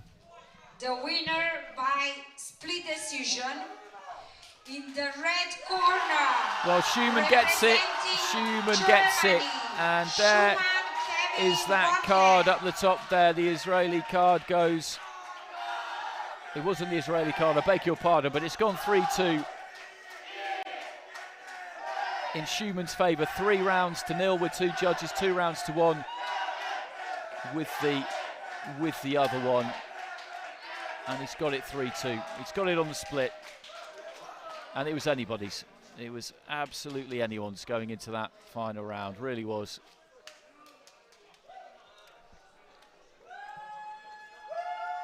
And now we head into the light heavyweights. And first up will be a fight between Ruslan Kolesnikov, who is the #1 seed from Russia, and he will be up against Alyaksei Alfiarov of Belarus, the #4 seed. Kolesnikov, silver medalist at the 2018 Youth Olympics, won gold at the World Youths the same year, gold here in the European Youths that same year. Beat Raphael Moni of France yesterday after dropping the first round, took over in rounds 2 and 3. Alfiarov had an interesting fight against Gradus Kraus. Bout number 242. Into the red corner, please welcome the boxer representing Russia, Kolesnikov Ruslan. Into the blue corner, please welcome the boxer representing Belarus, Alfiorau Alexei. Referee, Pastukhov Valery from Moldova. Judge 1 from Azerbaijan. Judge 2 from Israel. Judge 3 from Czech Republic. Judge 4 from Scotland. Judge 5 from Serbia. In the red corner from Russia, Kolshenikov Ruslan.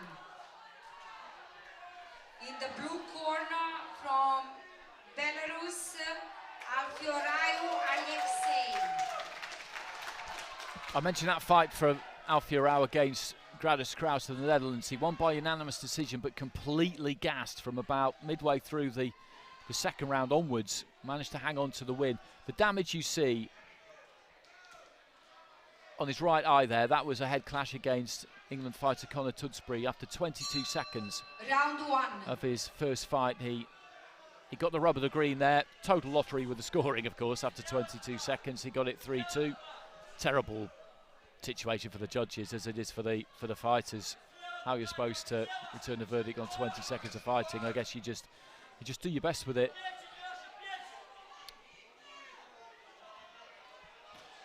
But that could be a problem for him. And as I said, the stamina was definitely an issue yesterday.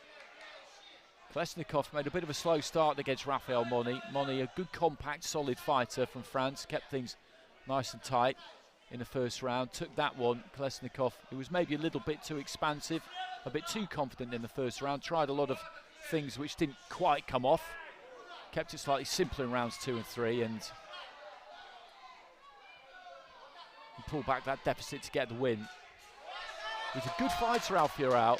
You can see the blood coming from that cut already. He's got good skills, good elusive skills. Shifts that weight well. Little left to the body there. He's got good variety on him.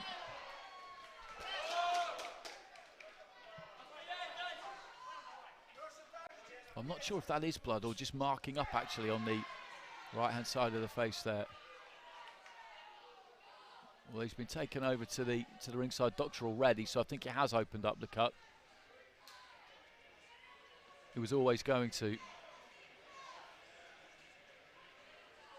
As I said, he carried that all the way through his fight against Gradus Kraus. And he's going to have to do it again here against the Russian #1 seed.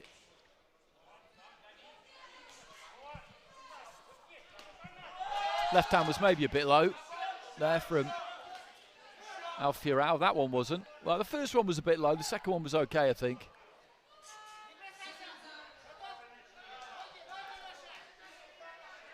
Looking for the body again there, Alfiorau, but Kolesnikov just dropped the right arm on that.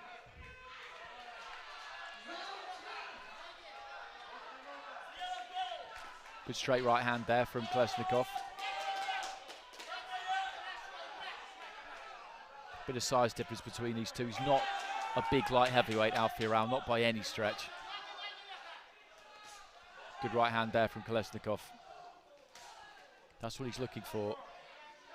I think he feels that he can catch Alfiorau maybe dipping to his left-hand side a bit.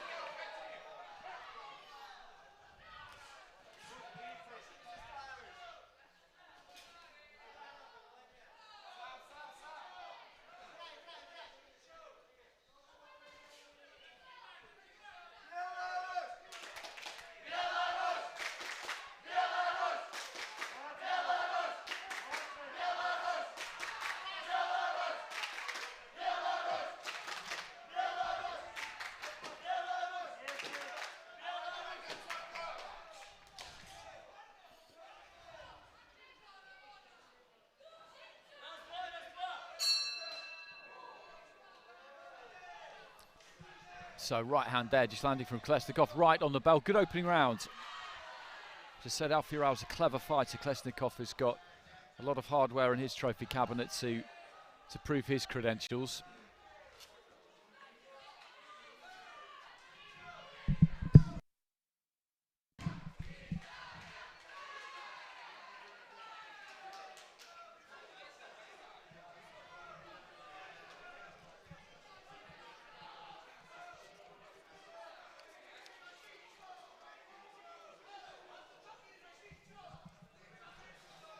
Kolesnikov gets it with 4 out of the 5 judges there.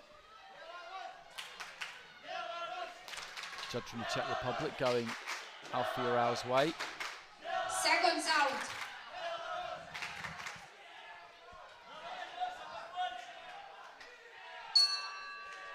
Round 2. Referee just telling these two to try and keep their heads up. I haven't noticed that as being a huge problem. Just nicking a left hand to the body there. Alfie-Arao's come out with a bit more urgency at the start of the second round. Left hand to the body from Alfie-Arao. Kolesnikov trying to stab to the midriff with his lead left hand. And that right hand, I think, landed bang on the cut there. You could see the blink from Alfie-Arao immediately. A left hand followed it up as well from Kolesnikov. Just inching forward with that front foot all the while, and he gets taken over to the ringside doctor again here.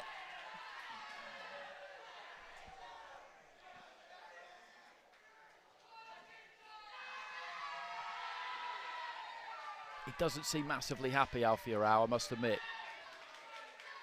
And he's being allowed to continue. Credit to him. This is the, well, 5th round of boxing that he's had to cope with that. And at this level, at any level it's difficult, but at this level that is particularly difficult.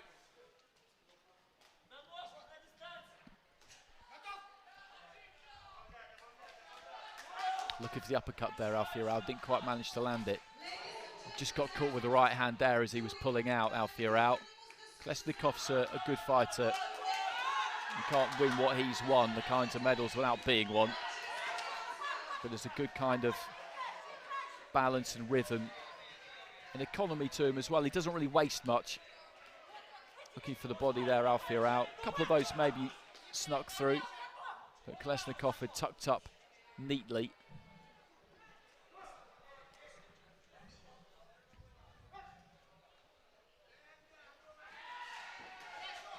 Good right hand there, smearing right hand from Kolesnikov. Alfie-Arao was just trying to skate off across the ropes to his left, and he threw a wide right hand there, Kolesnikov. He wore a left hand, the Russian there too, but either side of that he connected with clean punches. Stamina-wise, Alfie-Arao is holding up a lot better here than he did yesterday so far. Short right hand.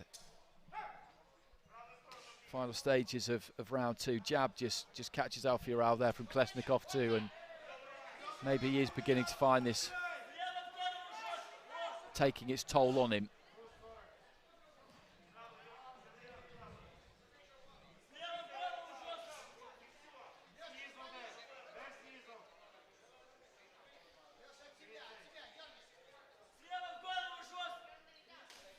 Good right hand, well-timed right hand there from Kolesnikov. Got the distance on it absolutely right.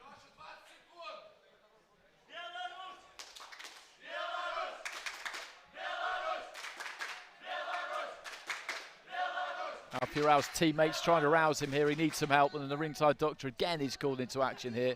And if he's having to tidy this cut up 2 or 3 times around, then really it might not be the worst idea just to bring this to a halt.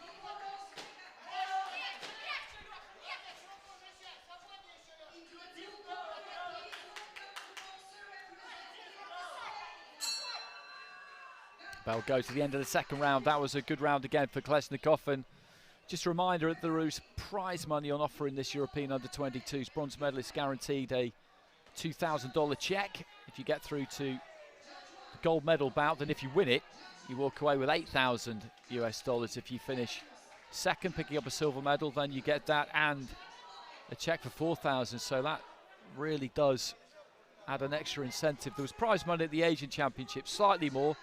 Not that much more at the end of last month.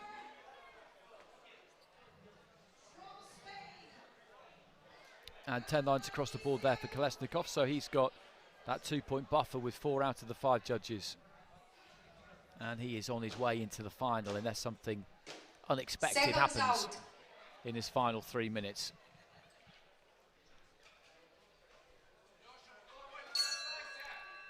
Round 3.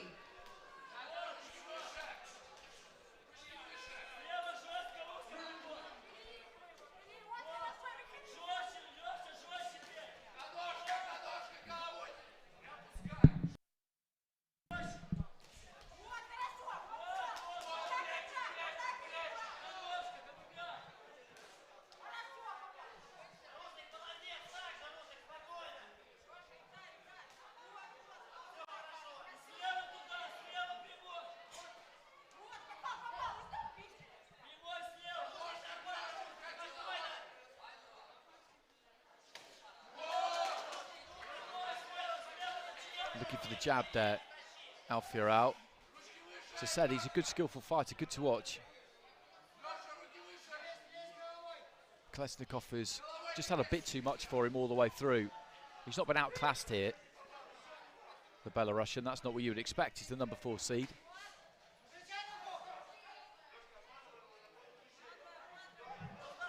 And he has had pockets of success.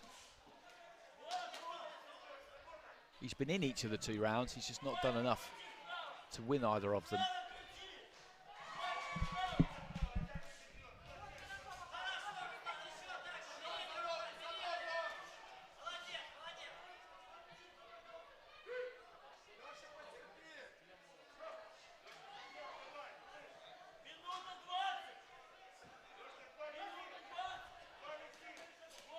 Nice left hand to the body there from Alfiarao.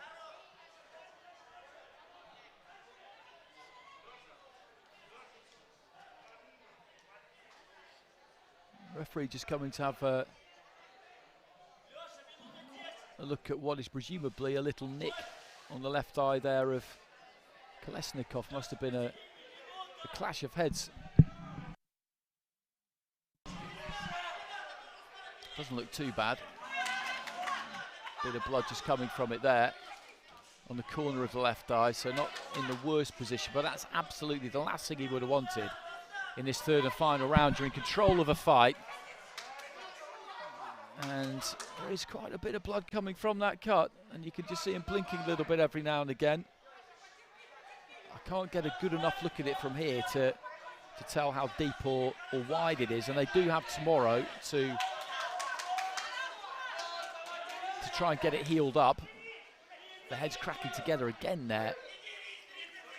So Kolesnikov is not going to come through this unscathed. He's going to win the fight, but that doesn't look great, to be perfectly honest with you. It really doesn't.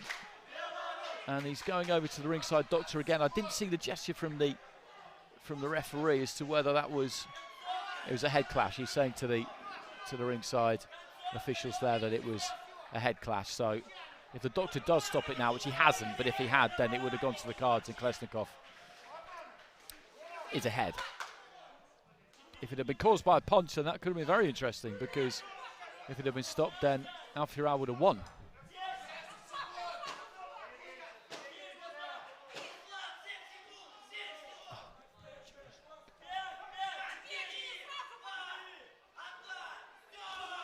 Kolesnikov just moving forward again there. Touch of gloves between the 2. He's going to get the win, the Russian number 1 seed, but it has come at a cost because of that head clash in the final round, and that will be irritating for him. But as I say, there is a day off tomorrow, so they have got some time. He won't be boxing again for pretty much another 48 hours.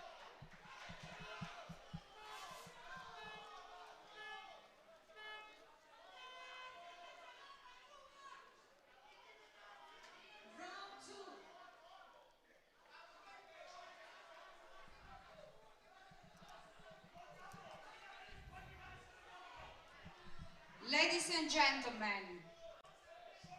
the winner by unanimous decision, in the red corner, representing Russia, Kolesnikov gets it, and Alfiarao gets a couple of the cards there in the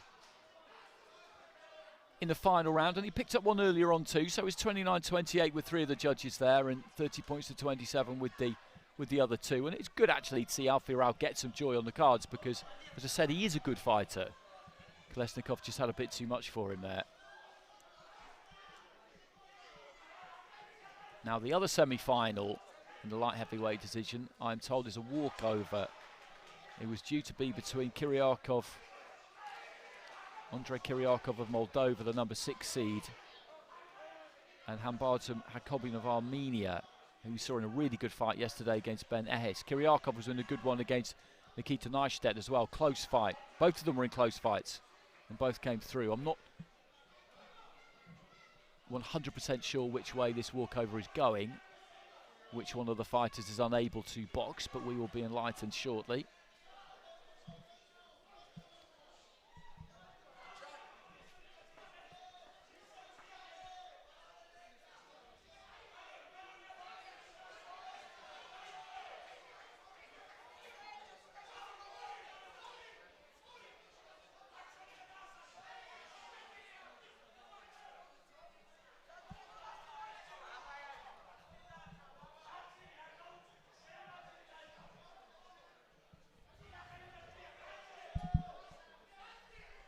ring beam, bout number 244.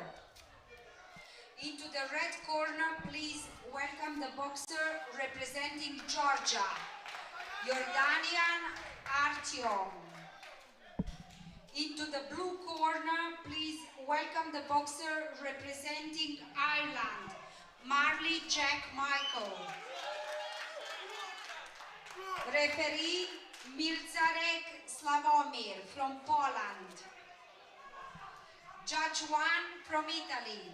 Judge 2 from Bulgaria. Judge 3 from Serbia. Judge 4 from Czech Republic. Judge 5 from Slovakia. In the red corner from Georgia, Jordanian Artyom. In the blue corner from Ireland, Marley Jack Michael. Well, I'll get back to you regarding the identity of the walkover winner in that second light heavy semi-final. I did think it would be announced. I will endeavour to get to the bottom of that. But this is the first heavyweight final. Artyom Jordanian of Georgia in the red, Jack Marley of Ireland, the number 5 seed, in the blue. Jordanian with a really good win against number 1 seed Wilfried Florentin of France yesterday, 4-1. Marley on his senior debut beat Darius Lasota of Germany, and then the number 4 seed from Moldova, Andrei Zaplitny, by unanimous decision. So these two have both kind of upset the odds in this competition so far, so this should be a good fight. Marley looking for a right hand to the body there.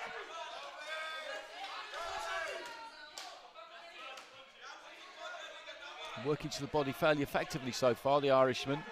Jordanian, you look at the stature of him, he's got to get close. He's got to swagger forward, try and move that head on the way in, get up close. That's exactly what he's looking to do here. Trying to keep that guard tight. Gets a little bit too close there, but then made slight bit of room and just kind of arced that right hand over the top and in from wide. Marley's going to have to use that jab as best he can to keep Jordanian off him. I think that body work he's invested in early on is a good tactic as well. That might take the steam out of Jordanian towards the later stages. The Georgian left hand there from him. Again down to the body goes Marley, spins off nicely. Good right hand there, big right hand followed by the left, and down goes Marley. He was stunned by that wide right, caught him high on the head, I think maybe around the temple, and then followed up by the left, and that was a heavy knockdown in round 1. And that's the kind of power that he's got here, Jordanian, and he's going after Marley here. Big left hand again, just saw him stagger back a bit. He's got to try and ride this out, the Irishman, not too experienced at this kind of level.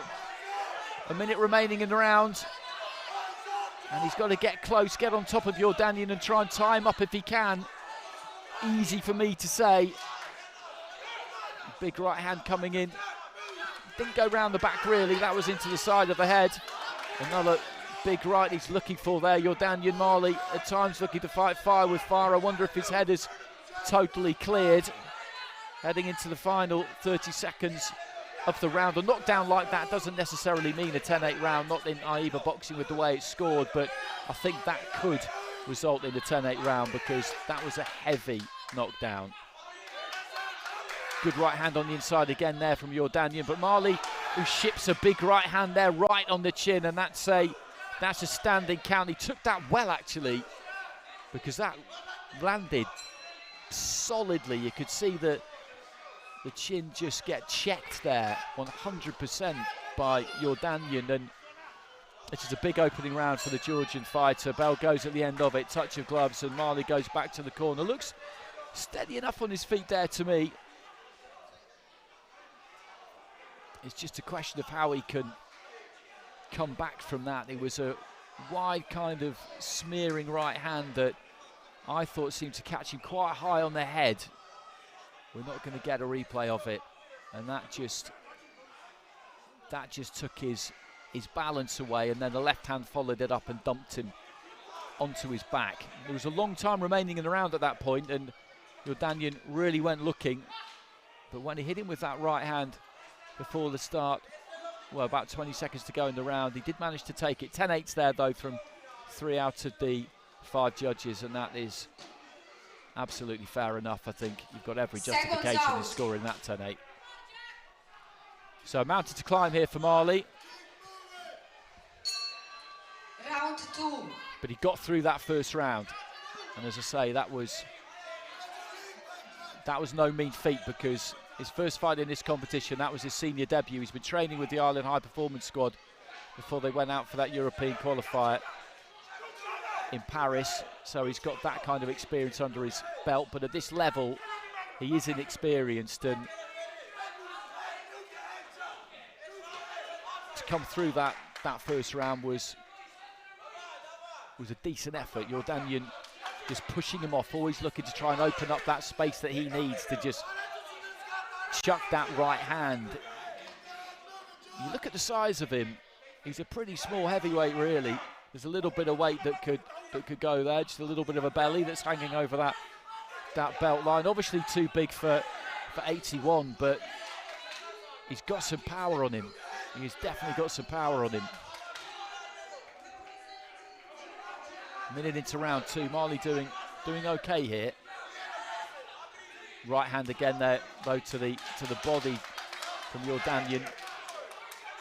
Just moves Marley a bit, and Jordanian is kind of, I guess you would describe him as an educated brawler, really. Left hand there from the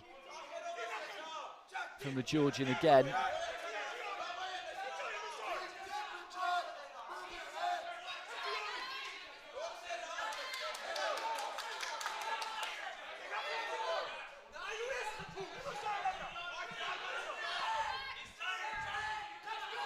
Good left hand there, clean left hand again from Jordanian, who's breathing quite heavily going into the final minute of round 2.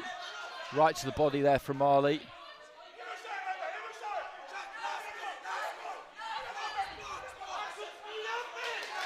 Well, takes a trip to the canvas there. Jordanian missed, lost his balance, and down he went.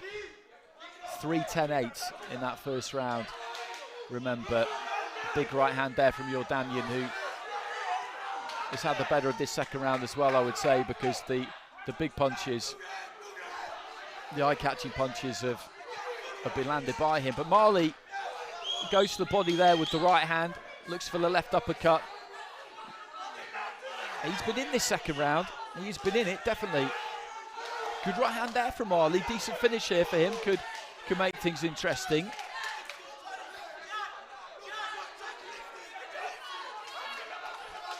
Right to the body, left to the body from the Irishman. Jordanian just looking like he's running out of gas a touch here. Marley with a good final 30-45 seconds. Again, a left to the body, followed by another right to the body there. Left hand upstairs by Jordanian. Good round. Good round to watch. Good response from Marley in that blue corner after a torrid opening round.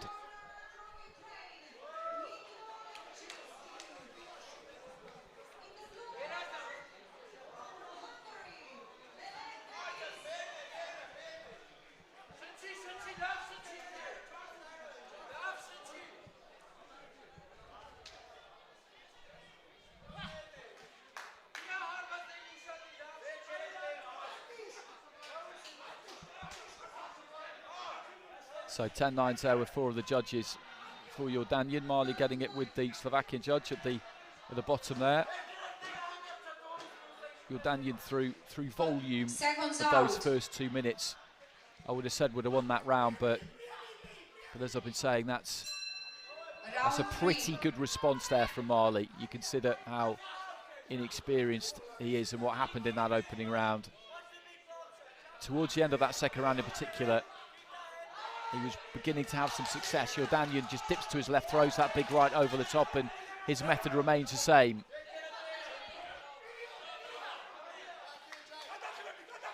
And he's got a clear lead. A clear lead, and Marley needs 10-8s in this final round.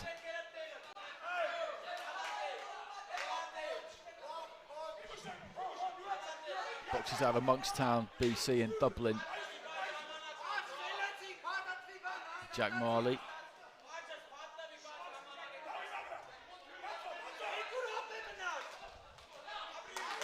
There's that left hand from Jordanian. Just manages to find a little bit of room for it on the inside there when there doesn't really seem to be any. You look at Jordanian and he looks like he should be gassing. He's looked like this from pretty much midway through the second round, but he just keeps going. Good right hand to the body again there from Marley. He's landed those body shots a lot, and he was probably thinking that they would really take a toll and see Jordanian slow down. That hasn't really happened yet. Midway through round 3, Marley just pushes Jordanian off and just bridges up those hands again there. He's looking for those big headshots still, Jordanian, but a bit of fizz has gone out of him. Nice combination there from Marley. Jordanian looking for a big overhand right, and he's beginning to feel this, the Georgian. He is beginning to feel it. Manages to roll into a big left hook there, though, and goes down to the body, trying to find the uppercut. Marley sets his feet, lets his hands go. This has been a really good fight to watch. Right hand there from Marley, trying to sling that one in behind the guard. Didn't quite manage it into the final minute. Again, Marley just digging those toes in there, trying to put some meat on that right hand. And he's having the better of this final round, I would say. Jordanian knows only one way, despite the fact that he's got that insurmountable lead, really, on a number of the cards, thanks to those 10-8s. He's still going into this final round, just looking to try and take Marley out and throw as much as he can when he doesn't really need to be perfectly honest. But as I say, this is how he does it. And there's no way he'll ever go about it in any other fashion. Looking for a massive left hook again there, but Marley doing a good job here. He looks like he's got more left in the tank here, Marley, certainly than Jordanian has. And it's that opening round that's going to end up of costing him. But this has been very entertaining into the final few seconds. And there goes the bell, touch of gloves between the two. Good stuff. Good 3 rounds to watch. First round might have been a bit difficult to watch if you're an Irish boxing fan, but knockdowns are always entertaining, let's not pretend. In many ways, that's what we watch boxing for. Ladies and gentlemen, the winner by unanimous decision in the red corner, representing so he gets it there, Jordanian, but Marley taking it with 4 of the judges in that final round. So 29-27 with 3 of the judges there and 2 29-28. So Jordanian gets it by unanimous decision. 5 scores to 0. But Marley dug in well there. Dug in well, came back well from a very difficult first round. He went down heavy midway through the round, and you did wonder if he would make it through the rest of that round. But he got through to the end of the fight and picked up some reward on the cards. Jordanian, entertaining fighter to watch. You can't not enjoy watching someone like that.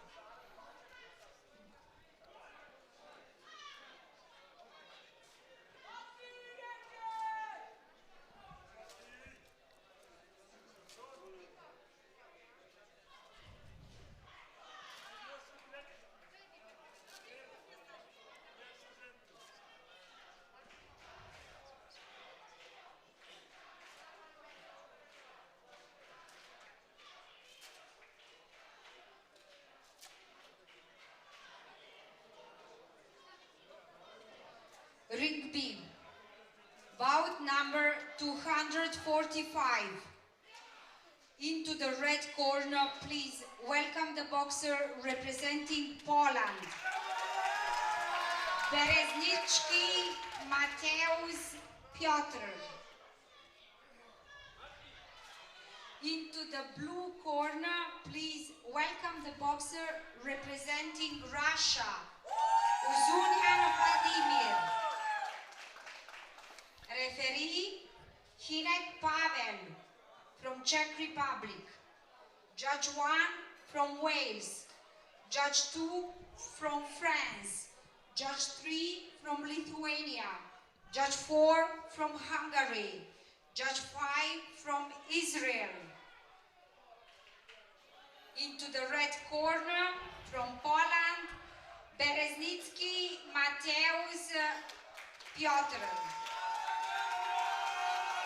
Into the blue corner from Russia, Uzanian Vladimir.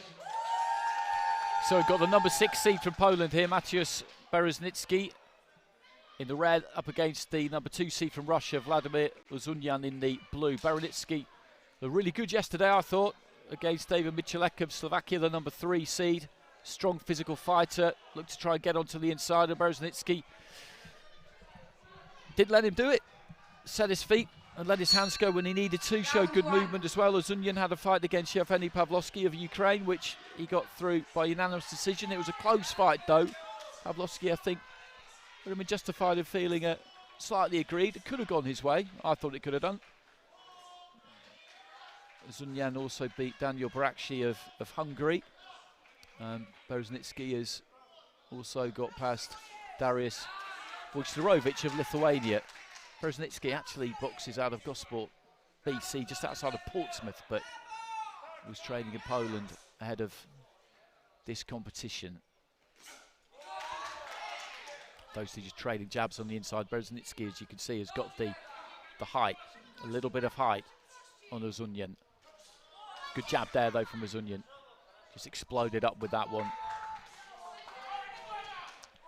Little combination on the inside from Bereznicki. I think Uzunian thought that the referee was going to call break. He didn't. The Polish fighter just found a little bit of room.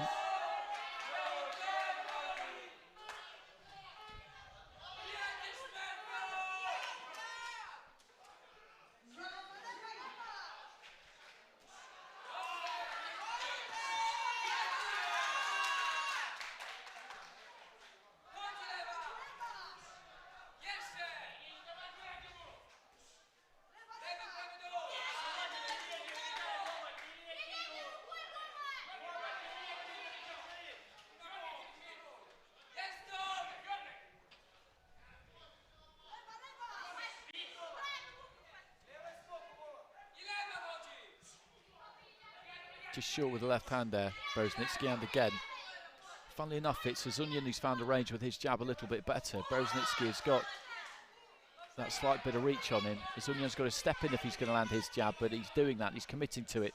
Bereznicki, not quite so much, he's flicking with it a bit. There's that jab again from Uzunian, but a left hand comes back there from Bereznicki.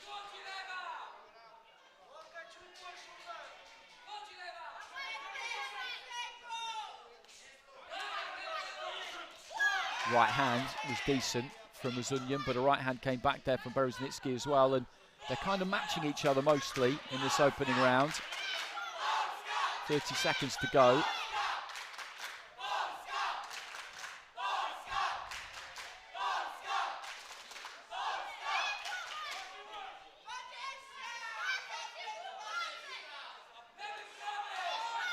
Jabs to the body there from Uzunian.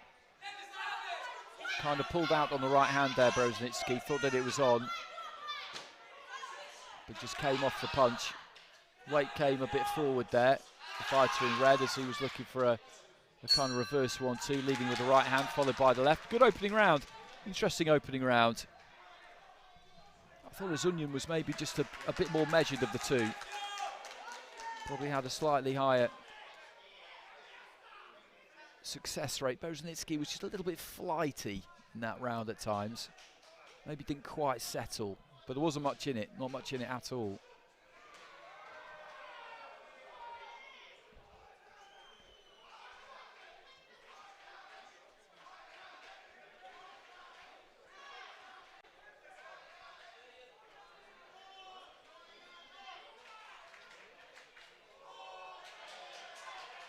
Well, Bereznicki gets it with 4 of the 5 judges there. As I said, not much in it. Seconds out.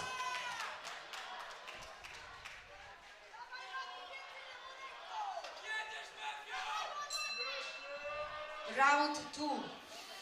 So into the second, and both of these two looking aggressive at the beginning of the round here. Ozunyan trying to just cannon in a right hand on the inside. Wasn't really too much room for it.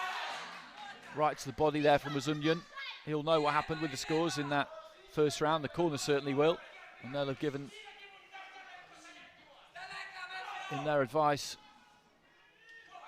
on what he needs to do in the second round based on that. And if you drop the first round, then you've really got to get it back in the second. You can't go crazy, leave yourself open, not at this standard of boxing. You'll get slaughtered if you just come forward throwing punches apropos of nothing. The standard's too high for that, but he's got to try and get that back.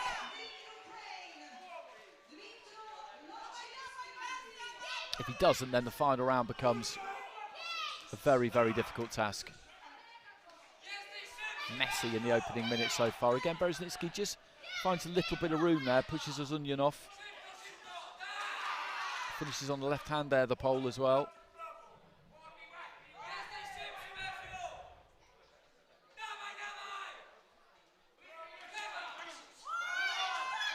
Right hand high to the head there from Ozunyan. A good work on the inside there from Bereznicki. Nice little uppercut.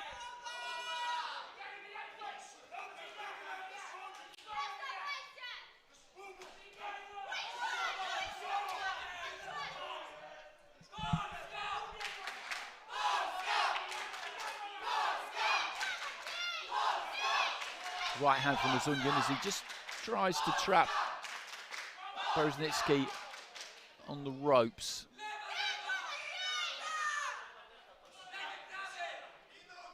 Good reflexes there from Bereznicki. The right hand came flying in from Ozunyan, but he just managed to take the weight back. It's been Ozunyan who's been mainly on the front foot in this second round as he was in the first. Bereznicki, though, has found some nice combinations on the inside.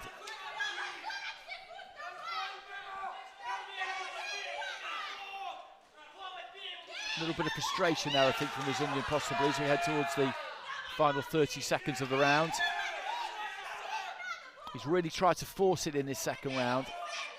But from where I'm sitting, maybe hasn't had quite as much success as he did in the first, but it was the first round that went Bereznicki's way with four of the judges too. Good right hand there from the Polish fighter. Off the back foot, just moving backwards, throws that right, does that well. Final few seconds of round two. One more round remaining in the evening session here in Ring B after this. There goes the bell.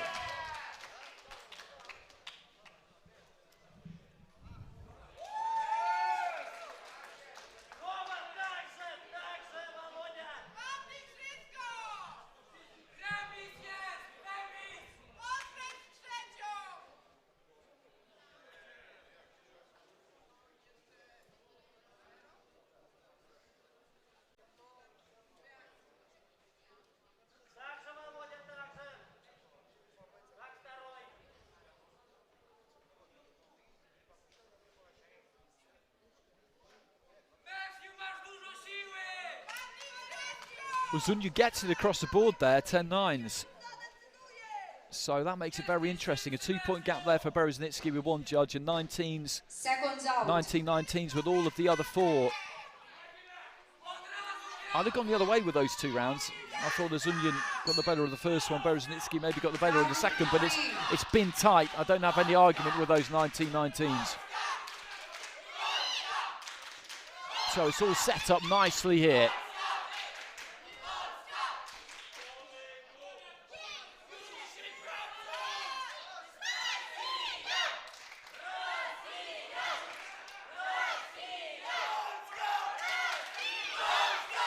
Referee just having a word with Ozunyan about hitting a little bit low there.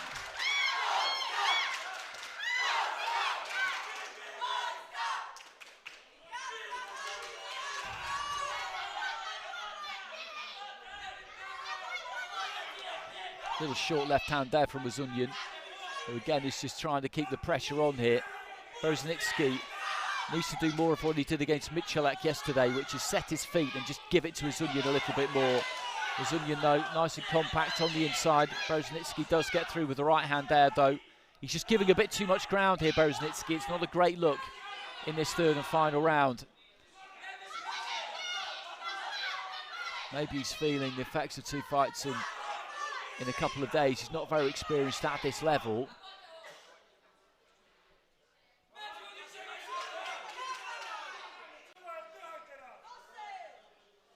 Well, there's presumably a little bit of damage there, just above his right eye, I think, around his right eye.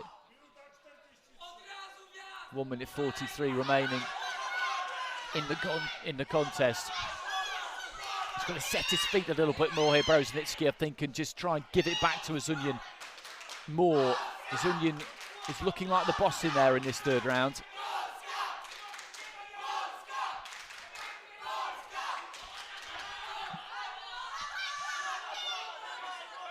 Good head movement there from Ozunyan, who again just trying to get on top of Bereznicki.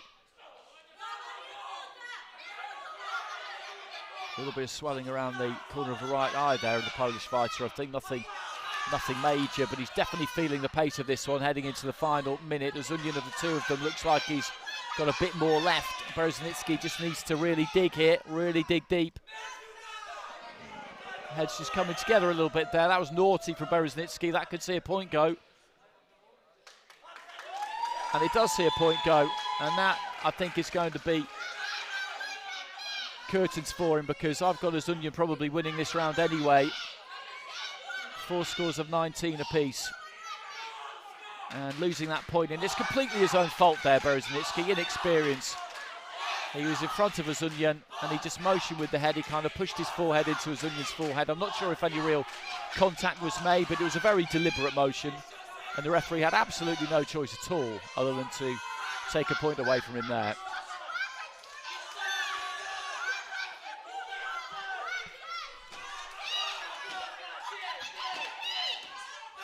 He's going after Ozunyan right to the end here, Bereznicki. And there's not been a massive amount in this final round, though. Like in the previous two, not much in it, but that point deduction has gone there from Bereznicki. That much we do know. So for him to win the fight, then he's going to need it to go down to judges' decisions, and he's going to need to get those judges' decisions, however many of them that could turn out to be. My feeling is that Ozunyan has done enough in that final round anyway.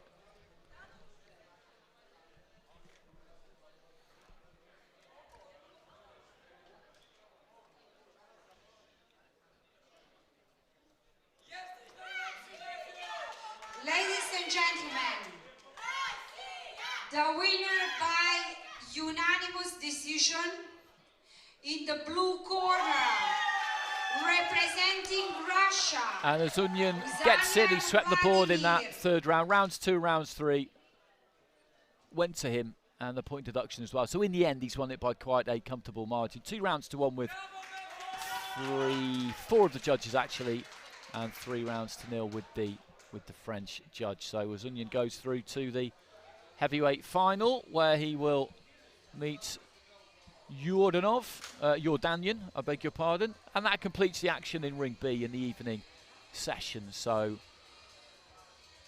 with the action taking place in Ring A, our final lineups will now be complete. We'll see all of those fights on Thursday, change of venue on Thursday, but we will have an afternoon session and an evening session, as we have done all the way through. All 10 finals with the women, all 10 finals with the men.